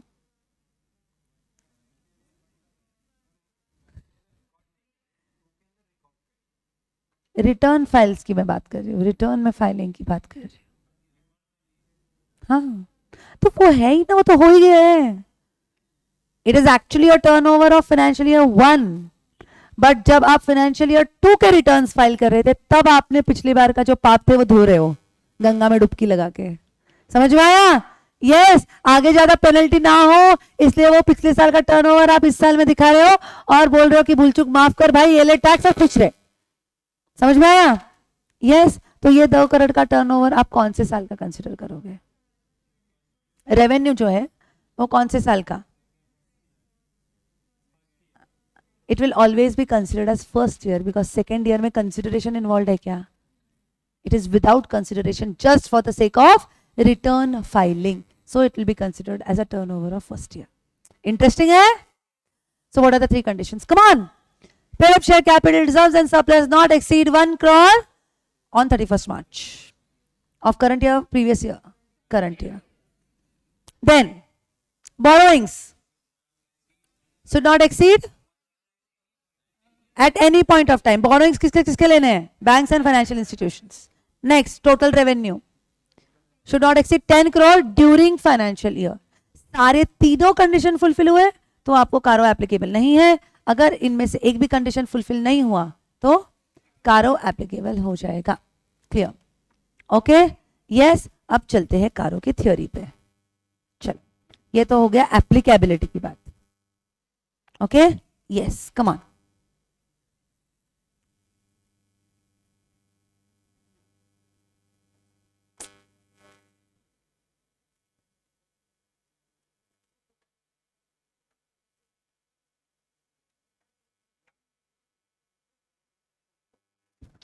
वन मिनट, आज सिस्टम थोड़ा सा गड़बड़ा गया है।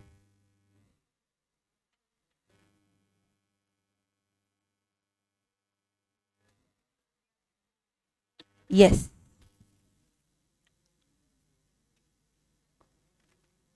ओके।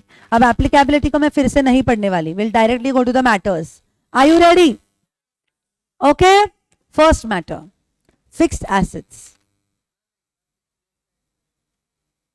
ओके, एक बार मैं ये पढ़ लूं फिर will go again to applicability. Okay, एक बार मुझे ये करने दो, ऑलरेडी सिस्टम आज सपोर्ट कम कर रहा है। ओके, और अपने को टाइम भी कम है, मैं मैटर्स कवर कर लेती हूँ, then I take clear all your doubts. Come on, first matter हमको क्या बोला गया है? कम ऑन, फोकस बच्चों। अब ज्यादा अच्छा लग रहा है screen? Is it visible?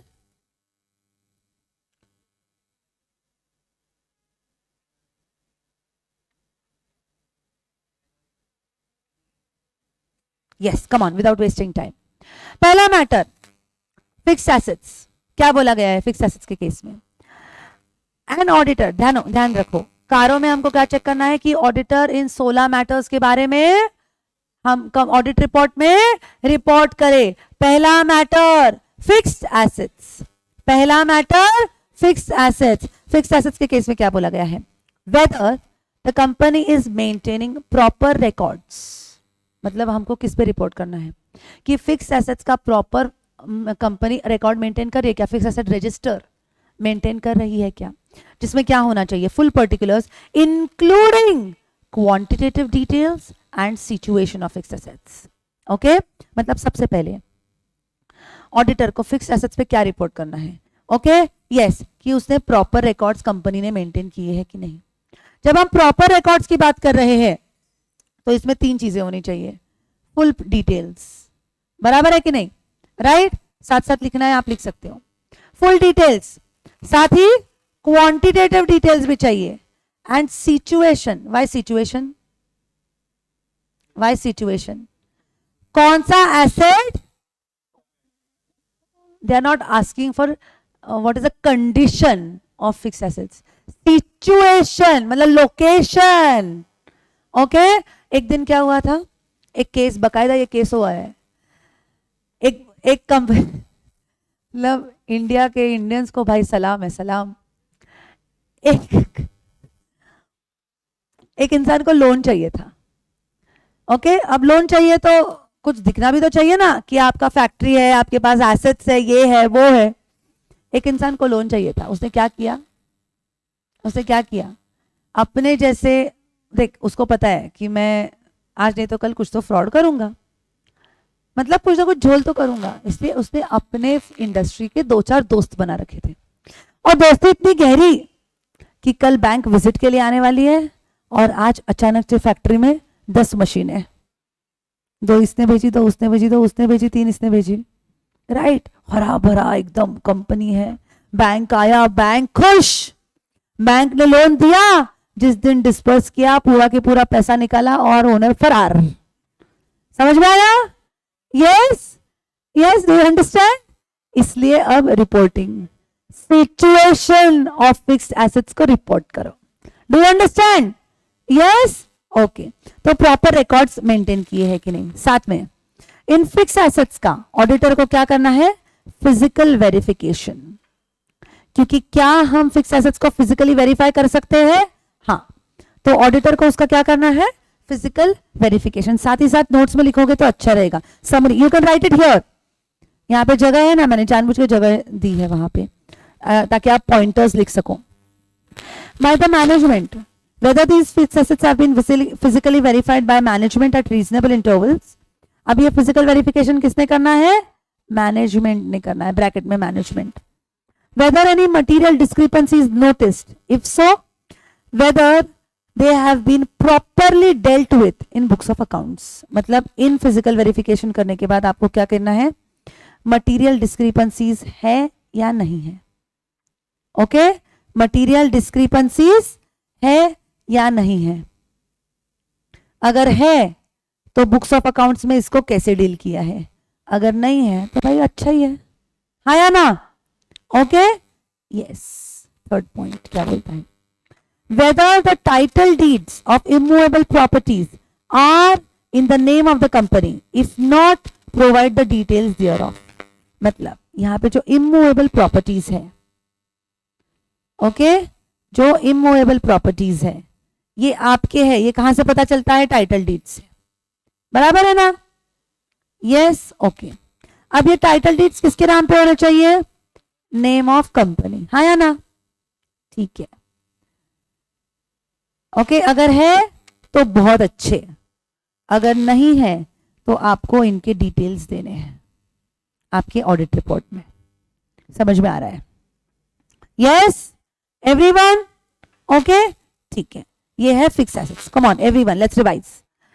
Auditor को कारों के अंडर फिक्स एसेट्स के लिए क्या देख रहा है कि क्या प्रॉपर रिकॉर्ड्स मेंटेन है, क्या प्रॉपर रिकॉर्ड्स, मतलब उस फिक्स एसेट रजिस्टर में फुल डिटेल्स होने चाहिए, क्वांटिटेटिव डिटेल्स होने चाहिए and situation of fix assets. उसके बाद फिजिकल वेरिफिकेशन करिए क्या मैनेजमेंट ने, फिजिकल वेरिफिकेशन करने के बाद क्या मैनेजमेंट को कोई मटेरियल डिस्क्रिपेंसी मिली है क्या, अगर मिली है तो बुक्स ऑफ अकाउंट्स में कैसे डील किया है, नहीं मिली है तो वेरी गुड, बराबर है ना।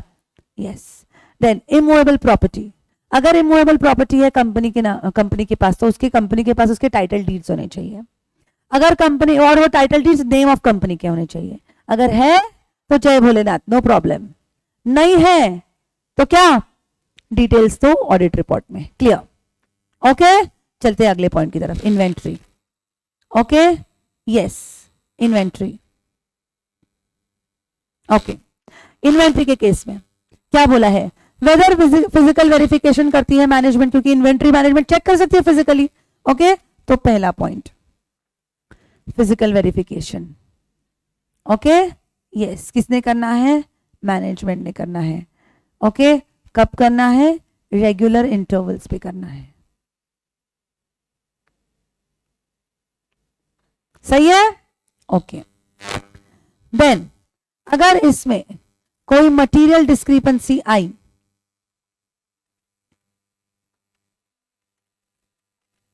ओके, अब मटेरियल डिस्क्रिपेंसीज आ भी सकती है, नहीं भी आ सकती। अगर मटेरियल डिस्क्रिपेंसीज आई तो बुक्स ऑफ अकाउंट्स में कैसे डील किया है वो देखना है, अगर नहीं आई तो बहुत अच्छे, बराबर है कि नहीं, यस, ओके, ठीक है। तो पहला पॉइंट हमने देखा फिक्स्ड एसेट्स, सेकेंड पॉइंट हमने देखा inventory, next loans. Next point हम क्या देख रहे हैं? लोन्स।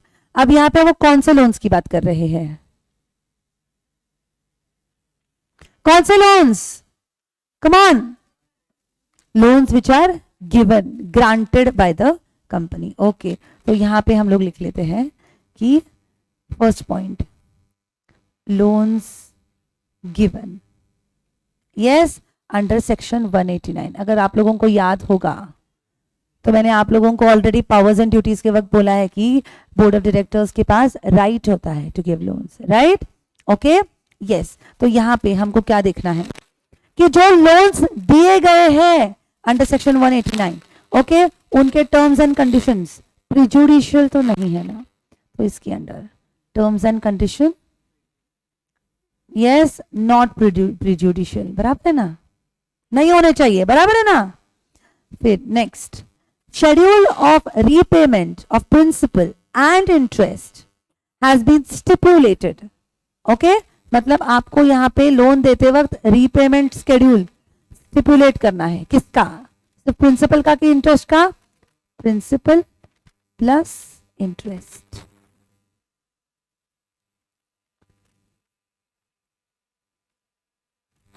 बराबर है कि नहीं? यस, आपको रीपेमेंट शेड्यूल देना है और साथ ही साथ क्या देखना है? ये जो रीपेमेंट है ना वो रेगुलर है या नहीं। ओके, रेगुलर है तो ठीक, अगर रेगुलर नहीं है तो आपको रिपोर्ट करना है। समझ में आ रहा है एवरीवन? Okay, yes. आगे, if the amount is overdue, overdue का क्या मतलब होता है? ओके, ओके, ठीक है। तो ओवरड्यू उन्होंने कितने दिनों के लिए बोला है? फॉर मोर देन 90 डेज, मतलब it is overdue for more than 90 days. In that case आपको क्या करना है? यस, देखना है कि कंपनी ने रिकवरी के लिए क्या रीजनेबल स्टेप्स लिए हैं। Okay, yes, reasonable steps principal plus interest दोनों के लिए होना चाहिए। समझ में आ रहा है? यस। तो पहला पॉइंट फिक्स एसेट, दूसरा पॉइंट इन्वेंट्री, तीसरा point loans given under section 189। उसके केस में terms and conditions not prejudicial, repayment schedule आपको देना है, ओके, रेगुलर होना चाहिए। अगर 90 दिन से ज्यादा ओवरड्यू है तो वहां पे आपको रीजनेबल स्टेप्स क्या ली गई है वो देखना है। अब अगला पॉइंट फिर से loans, investments, guarantees and securities जो सेक्शन 185 एंड 186 के अंडर कवर्ड है वो यहां पे बोला गया है। क्लियर? Okay, yes. अब 185 और 186 कौन से सेक्शंस की बात करते हैं? Yes, 185 and 186। 185 speaks about loans given to directors, director को दिए गए loan, and 186 speaks about loans and investments made by the company. Investments जो board of directors share holder का पैसा इन्वेस्ट करेंगे ना, उसके बारे में बात किया गया है। ओके, सो कम ऑन, यहां पे लिख देते हैं yes, section 185 speaks about loans to directors. वो कैसे होने चाहिए? प्योर होने चाहिए, बराबर है ना, ये तो डायरेक्टर पैसा लेके भाग जाएगा। सेक्शन 186 लोन्स और इन्वेस्टमेंट्स बाय कंपनी। समझ में आया है? बाय कंपनी मतलब by shareholder, by board of directors, directly indirectly, हाँ है ना। चलो आगे, next public deposits. Are you ready? Shall we go ahead?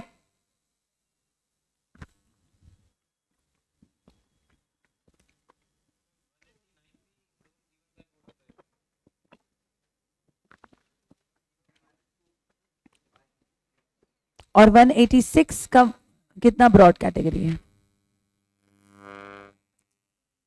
Loans and investments बोला गया है। ओके, चलो अगला है public deposits. In case the company has accepted deposits, whether the directives issued by RBI and the provisions of section 73 to 76 or any other related provisions आपने comply किया है क्या? If not, nature of contraventions, अगर NCLT ने या CLB ने, company law board या RBI ने या कोई कोर्ट ने या ट्राइब्यूनल ने क्या इस मैटर को हैंडल किया है या नहीं, मतलब ये पॉइंट अपने को क्या बोल रहा है? Company has accepted public deposits, बराबर है कि नहीं? सिचुएशन क्या है कि कंपनी ने पब्लिक डिपॉजिट्स एक्सेप्ट किया है, ठीक है। अगर company has accepted public deposits तो कंपनी को किसके साथ कॉम्प्लाई करना है? आरबीआई के डायरेक्टिव्स के साथ, प्लस सेक्शन 73 प्लस सेक्शन 74, हाँ या ना? इन सबको कॉम्प्लाई करना है, हाँ या ना? यस, ठीक है। ऑडिटर को देखना है कि कॉम्प्लाई किया क्या। अगर कॉम्प्लाई किया है तो ओके, अगर नहीं कॉम्प्लाई किया तो ऑडिटर को क्या करना पड़ेगा? रिपोर्ट करना पड़ेगा, हाँ या ना? यस, तो ऑडिटर को रिपोर्ट करना है इन AR, ऑडिट रिपोर्ट। क्या रिपोर्ट करना है? नेचर ऑफ कॉन्ट्रावेंशन, क्या कॉन्ट्रावेंशन किया है, समझ में आ रहा है? Okay, yes. और साथ ही साथ आपको देखना है CLB, NCLT,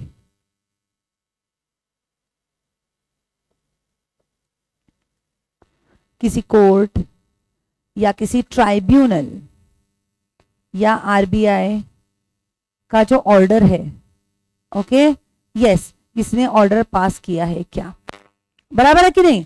अगर उन्होंने ऑर्डर पास किया है, इन that case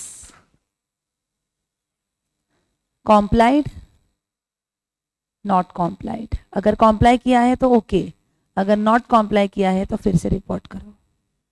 clear? Yes everyone?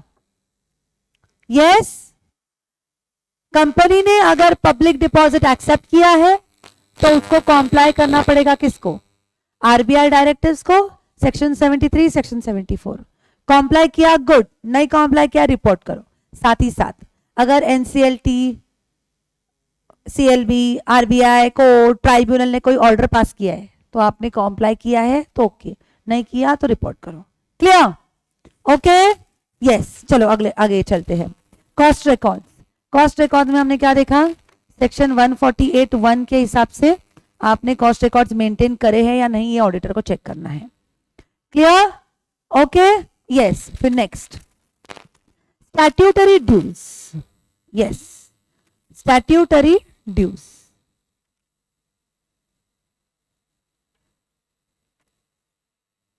Yes, statutory dues. What is the meaning of undisputed statutory dues and disputed statutory dues?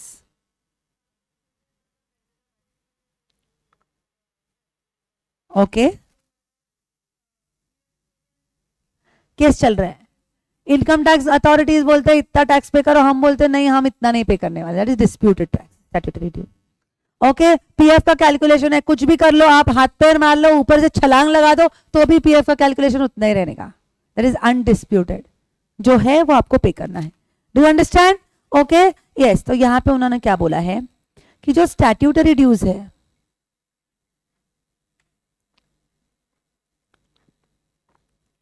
वो देखो कि वो डिस्प्यूटेड है कि अनडिस्प्यूटेड है। समझ में आ रहा है?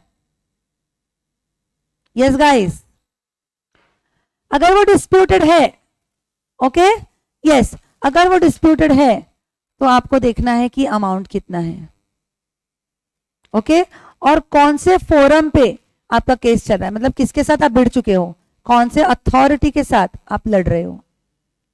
ओके, समझ में आया? यस। एंड और एक चीज हमको याद रखना है, that मियर representation is not dispute. मतलब क्या? आपको मांगा आपके बुक्स ऑफ अकाउंट्स और अब भी आए, आपसे बुक्स ऑफ अकाउंट्स मांगे अथॉरिटी ने और आप दे के आ गए, तो क्या लड़ाई झगड़ा है? नहीं, उनको जानकारी चाहिए, हमने जानकारी दे दी। It is it a dispute? No. समझ में आ रहा है? Okay, yes. और जो अनडिस्प्यूटेड स्टैट्यूटरी ड्यूज है, जो अनडिस्प्यूटेड स्टैट्यूटरी ड्यूज है, उनके केस में हमको क्या देखना है कि क्या आपका पेमेंट रेगुलर है या नहीं। अगर रेगुलर है तो ओके, बट अगर रेगुलर नहीं है तो हम देखेंगे कि 31 मार्च को कितना अमाउंट आउटस्टैंडिंग है। समझ में आ रहा है? प्लस हम इसके साथ साथ हम देखेंगे कि कितना अमाउंट 6 महीनों से ज्यादा आउटस्टैंडिंग है। समझ में आ रहा है? और ये दोनों जो अमाउंट है वो हम ऑडिट रिपोर्ट में रिपोर्ट करेंगे।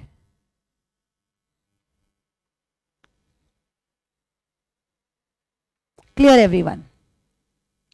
क्लियर? इजी है, बट ये सब याद रखना पड़ेगा, पूरे की पूरे सारे मैटर्स। तो सबसे पहले हमने कौन सा देखा, फिर then loans, guarantees, investments, then आगे 185 and 186, then public deposits, then cost records, then statutory dues. चलते हैं आगे। ओके, यस, चलो लिख लिया यहां तक? Repayment of loans, whether the company has defaulted, हमने रीपेमेंट करने में डिफॉल्ट किया है क्या? ओके, तो हमको क्या करना है? If yes, period, amount of default, lender wise details हमको देना है, बहुत इंपॉर्टेंट। एक साथ आपको देना नहीं है, आपको क्या करना है? लेंडर वाइज डिटेल्स देना है। मतलब क्या? अगर repayment of loans, okay, yes, तो यहां पे उनका क्या देखना है?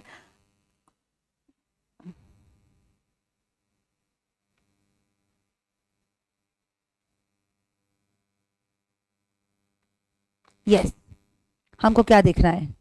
डिफॉल्ट किया है, डिफॉल्ट नहीं किया। अगर डिफॉल्ट किया है बच्चों, ध्यान से, ओके, तो यहां पे डिबेंचर्स की कैटेगरी अलग है एंड अदर्स। अदर्स की कैटेगरी में हमको क्या करना है? लेंडर वाइज डिटेल देना है, किसका कितना पैसा देना बाकी था, किसका कितना पैसा हमने नहीं दिया। मतलब यहां पे कौन आ गया? Banks, NBFCs, financial institutions, government, यहाँ पे ये सब कवर हो गए। ओके, तो हमको यहाँ पे क्या करना है? लेंडर वाइज डिटेल देना है। ठीक है, ओके। देन इसके साथ पीरियड ऑफ डिफॉल्ट, कितने टाइम से आपने रिफंड रीपेमेंट नहीं किया वो हमको बताना है। और साथ ही साथ हमको क्या देना है? अमाउंट ऑफ डिफॉल्ट भी देना है। Clear everyone? Clear? Okay, yes. Debenture holders के केस में दो चीजें, period of default and amount of default. Clear? 100%। चलेंगे आगे।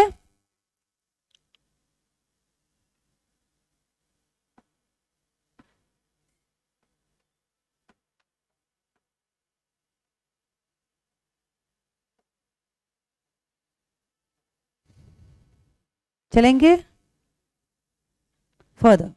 Usage of term loans, usage of term loans मतलब यहां पे उन्होंने क्या कवर किया है कि अगर आप आईपीओ या FPO, initial public offer, further public offer, yes, आपको पता है what is initial public offer? Yes, what is initial public offer? जब आप पहली बार पब्लिक से पैसा लेते हो, अगली बार करते हो तो आप उसको एफपीओ कहा जाता है। इसके लिए सबसे इंपॉर्टेंट डॉक्यूमेंट कौन सा होता है? प्रॉस्पेक्टस में क्या लिखा होता है? सबसे important purpose, purpose of raising the issue, right? So as an auditor हमको देखना है कि जिस पर्पस के लिए हमने रेज किया है वही पर्पस के लिए फंड्स यूज हुए कि नहीं. समझ में आया? Okay. So whether money is raise by IPO, FPO including debt instruments, term loans applied for the purpose. If not, give the details with delays or default and subsequent rectification. समझ में आ रहा है? ओके. यस, मतलब यहाँ पे हमको क्या करना है, हमको यहाँ पे पर्पस रिपोर्ट करना है. जिस पर्पस के लिए लोन लिया है उसी के लिए यूज किया है क्या नहीं. यस, पर्पस अगर यूज किया तो ओके, अगर नहीं यूज किया तो आपको क्या करना पड़ेगा, रिपोर्ट करना पड़ेगा. आगे इसके साथ साथ अगर आपने नहीं किया तो आपको रिपोर्ट के साथ साथ क्या करना पड़ेगा, यस, डिले और डिफॉल्ट, प्लस अगर आपने कोई रेक्टिफिकेशन किया रहेगा तो वो भी आपको रिपोर्ट करना पड़ेगा. Clear everyone? ओके. आगे फ्रॉड और नोटिस ऑफ फ्रॉड. अगर फ्रॉड हुआ है और अगर आपने फ्रॉड को क्या, हाँ, यस, डिलेज इन एप्लीकेशन, उनका था कि वो नया प्रोजेक्ट करेंगे 1 साल में. ओके, तो उन्होंने वो किया क्या, समझ में आया?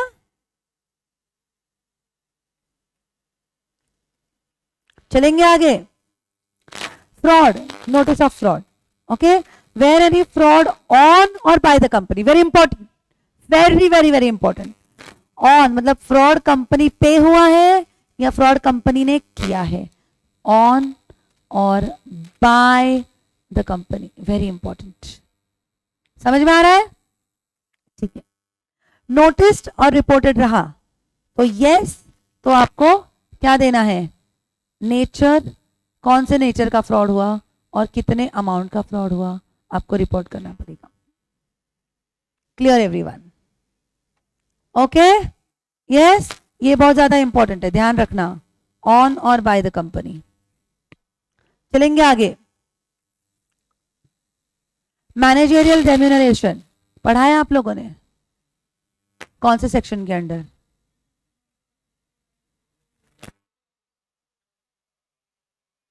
अब आएगा शायद, अब आएगा आपके अकाउंट्स में, ग्रुप 2 के अकाउंट्स में आएगा.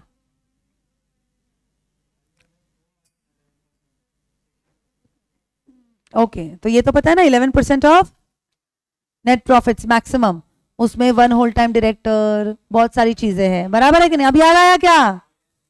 It can not exceed 1% of net profit, ऐसा भी है. बराबर है कि नहीं? ओके, ठीक है. तो उन्होंने क्या बोला है कि अगर आप मैनेजरियल रेम्यूनरेशन कर रहे हो तो आपको सेक्शन 197 अलॉन्ग विथ शेड्यूल 5 को आपको कॉम्प्लाई करना है. Okay. If not, state the amount involve and steps taken for securing refund of the same. अगर आपने कॉम्प्लाई किया है, ओके. अगर आपने नॉट कॉम्प्लाइड, इन दैट केस क्या करना है, ऑडिटर को क्या देखना है कि कंपनी ने क्या स्टेप्स लिए हैं और रिफंड लिया है क्या, जो एक्सेस पैसा दिया है. ओके, वो उसको रिपोर्ट करना है अपने ऑडिट रिपोर्ट में. क्लियर? इजी है, पर ये आपको याद रखना पड़ेगा. Okay. Yes, if you are a Nidhi company, पता है निधि कंपनी क्या होता है? Chit fund, bishi, self help groups. Bishi, ये वर्ड बहुत कॉमन है, हाँ या ना? यस. आप लोग क्या करते हो, एक अमाउंट देते हो, फिर हर महीना किसी का चिट ओपन होता है. That is known as Nidhi company. Do you understand? If you are operating as a Nidhi company, तो उन्होंने 2 चीजें बोली है कि आपके जो नेट ओन्ड फंड्स है, मतलब खुद का पैसा, इज टू डिपॉजिट्स, ये रेशो कितना होना चाहिए, 1:20 होना चाहिए. ओके. यस, क्या ये हाईलाइट किया हुआ आपको हेल्प कर रहा है अंडरस्टैंडिंग में? यस. वही में अगर ये चार्ट्स रेडीमेड आपको दे देती तो आपको समझता ही नहीं कि एक्चुअली आपको आंसर को फ्रेम कैसा करना है. जब एक चीज आप बार बार पढ़ोगे, then you will know how to frame the answers in the exams. Yes. Okay. क्या क्या?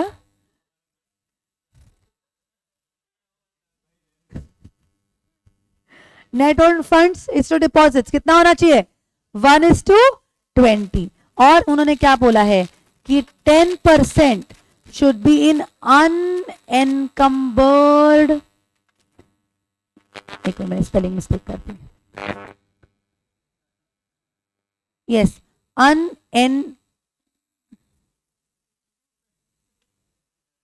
अनएनकम्बर्ड. क्यों? क्यों? सोने को क्या हुआ? बाद में बात करेंगे इस पे. Yes, net owned funds is to deposits 1:20 होना चाहिए. और अनएनकम्बर्ड टर्म डिपॉजिट्स में कम से कम 10% होना चाहिए. अनएनकम्बर्ड मतलब क्या? मतलब क्या भाई साहब? अनएनकम्बर्ड मतलब, एनकम्बर्ड मतलब जिसपे आपने मॉर्गेज रखा है, लोन लिया है. ओके, ऐसा 10% तो एटलीस्ट जिसपे लोन नहीं दिया, मतलब कल जाके कुछ हो गया तो जिसने पैसा डाला है उसको वापस देने के लिए कुछ तो होना चाहिए कंपनी के पास. समझ में आया? Okay. Yes, related party transactions. उन्होंने क्या बोला है? Whether transactions with the related party are in compliance with section 177 and 188. Section के नंबर ही रिलेटेड है. Section 177 and section 188. Okay. Yes. आगे प्राइवेट प्लेसमेंट मतलब whether the company has made any preferential allotment or private placement of shares or fully or partly convertible debentures. इसका मतलब क्या होता है? What is preferential allotment? Private placement. जैसे for example closely held company के बारे में पता है? तो वो लोग क्या करते हैं? क्लोजली हेल्ड कंपनी टैक्स में भाग यहां से. क्लोजली हेल्ड कंपनी, मैं सेक्शन नंबर बताऊं क्या टैक्स का? उसमें आपने पढ़ा है deemed dividend. Closely held company Section 2, subsection 22. Very good. Section 2 subsection 22 याद आए क्या? कुछ याद आए क्या भाई? एक क्लोजली हेल्ड कंपनी है, उसने डिविडेंड दिया तो वो आपके हाथ में माना जाएगा. वहां पे क्लोजली हेल्ड कंपनी है. Okay. What are these private placement preferential allotment? मैं मेरे जिगरी को ही दूंगा, ओपन टू पब्लिक नहीं. मैं सिर्फ डॉक्टर कैटेगरी को ही दूंगा. समझ में आ रहा है? ओके. यस. तो अगर उनका क्या कहना है कि अगर शेयर्स और डिबेंचर्स है और अगर इनका क्या हो रहा है? प्राइवेट प्लेसमेंट या प्रेफरेंशियल अलॉटमेंट. प्राइवेट प्लेसमेंट या preferential allotment. In that case, in these two cases क्या हुआ? इन दीज टू केसेस आपको क्या देखना है? That the funds are used for the purpose they are raised.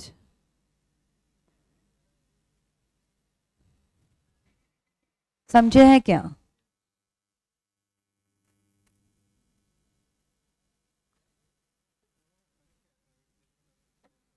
Preferential allotment में हम प्रेफरेंस देते हैं, प्राइवेट प्लेसमेंट में हम स्ट्रिक्टली उनको देते हैं.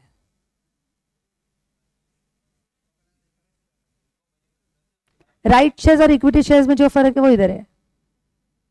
राइट शेयर्स में उनको प्रेफरेंस है, बट वो राइट शेयर्स में वो क्या, उसको डेफिनेशन ही वैसा किया इसलिए उसको प्रेफरेंशियल नहीं बोला जाता. समझ में आया? डन. चलते हैं आगे. आखिरी के 2 बचे हैं. Non cash transactions. अगर नॉन कैश ट्रांजैक्शंस हुए मतलब क्या? Whether the company has entered into any non-cash transactions with directors or persons. Imagine करो directors और persons के साथ non-cash transactions क्या होंगे? सोचो, मुझे जवाब चाहिए.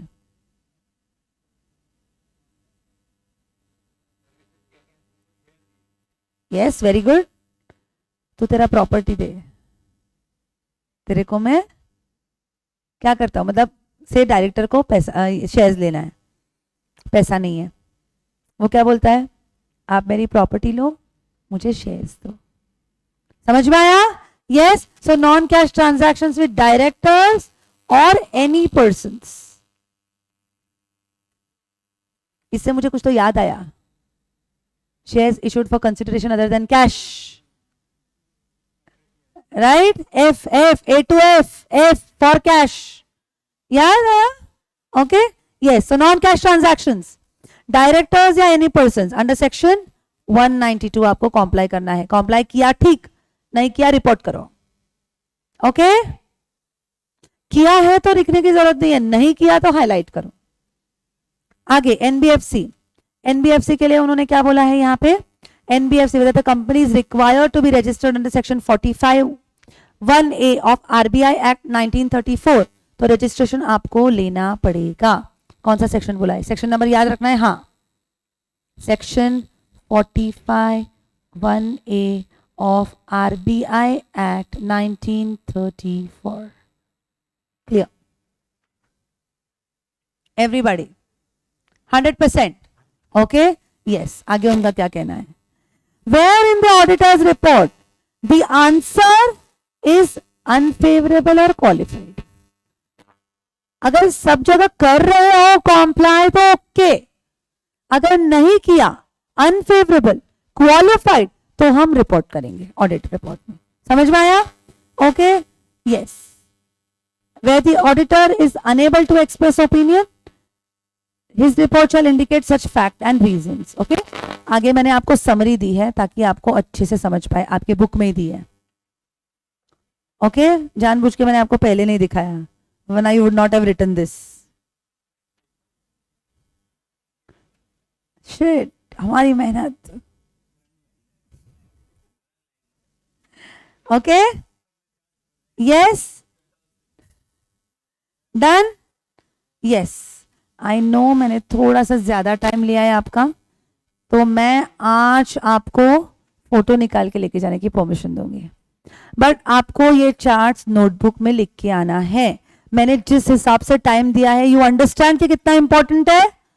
यस। तो ये चार्ट्स आपके नोटबुक में चाहिए, मैं कल चेक करूंगी। बोल दिया मतलब बोल दिया, समझ में आया? Yes, okay, yes. Guys make sure कि आपके पास ये सब लिखा हुआ है। अच्छा कुछ दिख, okay, I just try to adjust, 1 minute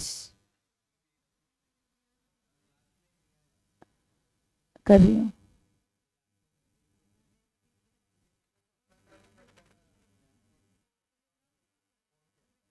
एक सेकेंड ना, मैं कर रही हूं।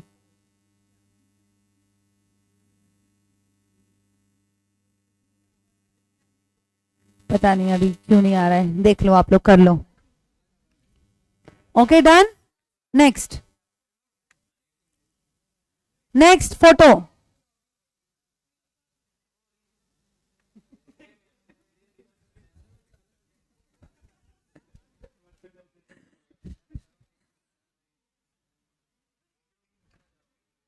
नेक्स्ट, बहुत इंपॉर्टेंट है, इसको इग्नोर मत करना। अरे बाप रे, ये तो चला गया ना सब।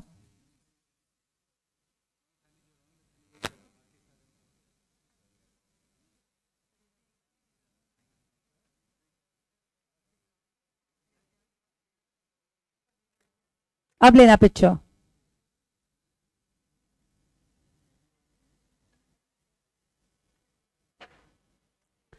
Done.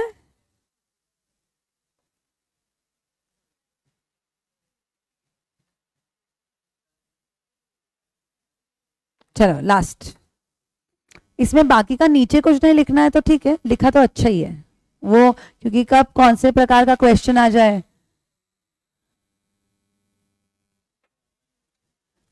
And here are company audit का चैप्टर खत्म। ओके, तो अब आज हम लोग इस पे रिवीजन करेंगे अच्छे से, बहुत इंपॉर्टेंट है कारो, इग्नोर मत करना आज के रिवीजन को। और कल से आपका प्रीमियर हो जाएगा, कल से आपके एमसीक्यूज यूट्यूब पे। यस, यूट्यूब चैनल का नाम है सीए पीयूषा सारडा। ओके, वहां पे ध्यान से सुनो, ध्यान से। यस, क्या बोल रही हूं मैं? आज हम रिवीजन करेंगे एज यूजुअल इंस्टा पे 9 बजे डॉट 9 o'clock।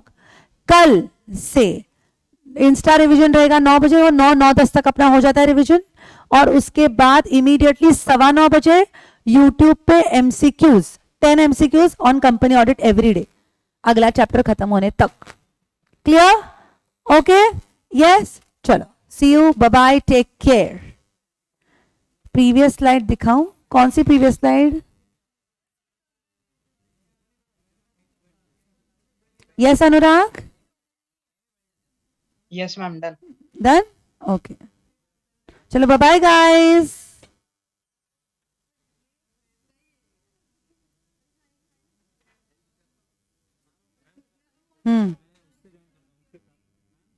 No problem. हाँ हाँ, पता है, पता है, पता है, पता है। नहीं, नया वाला लिखना था, बट मैंने यहाँ पे अपडेट नहीं किया था, वो उतना सिर्फ बाकी है।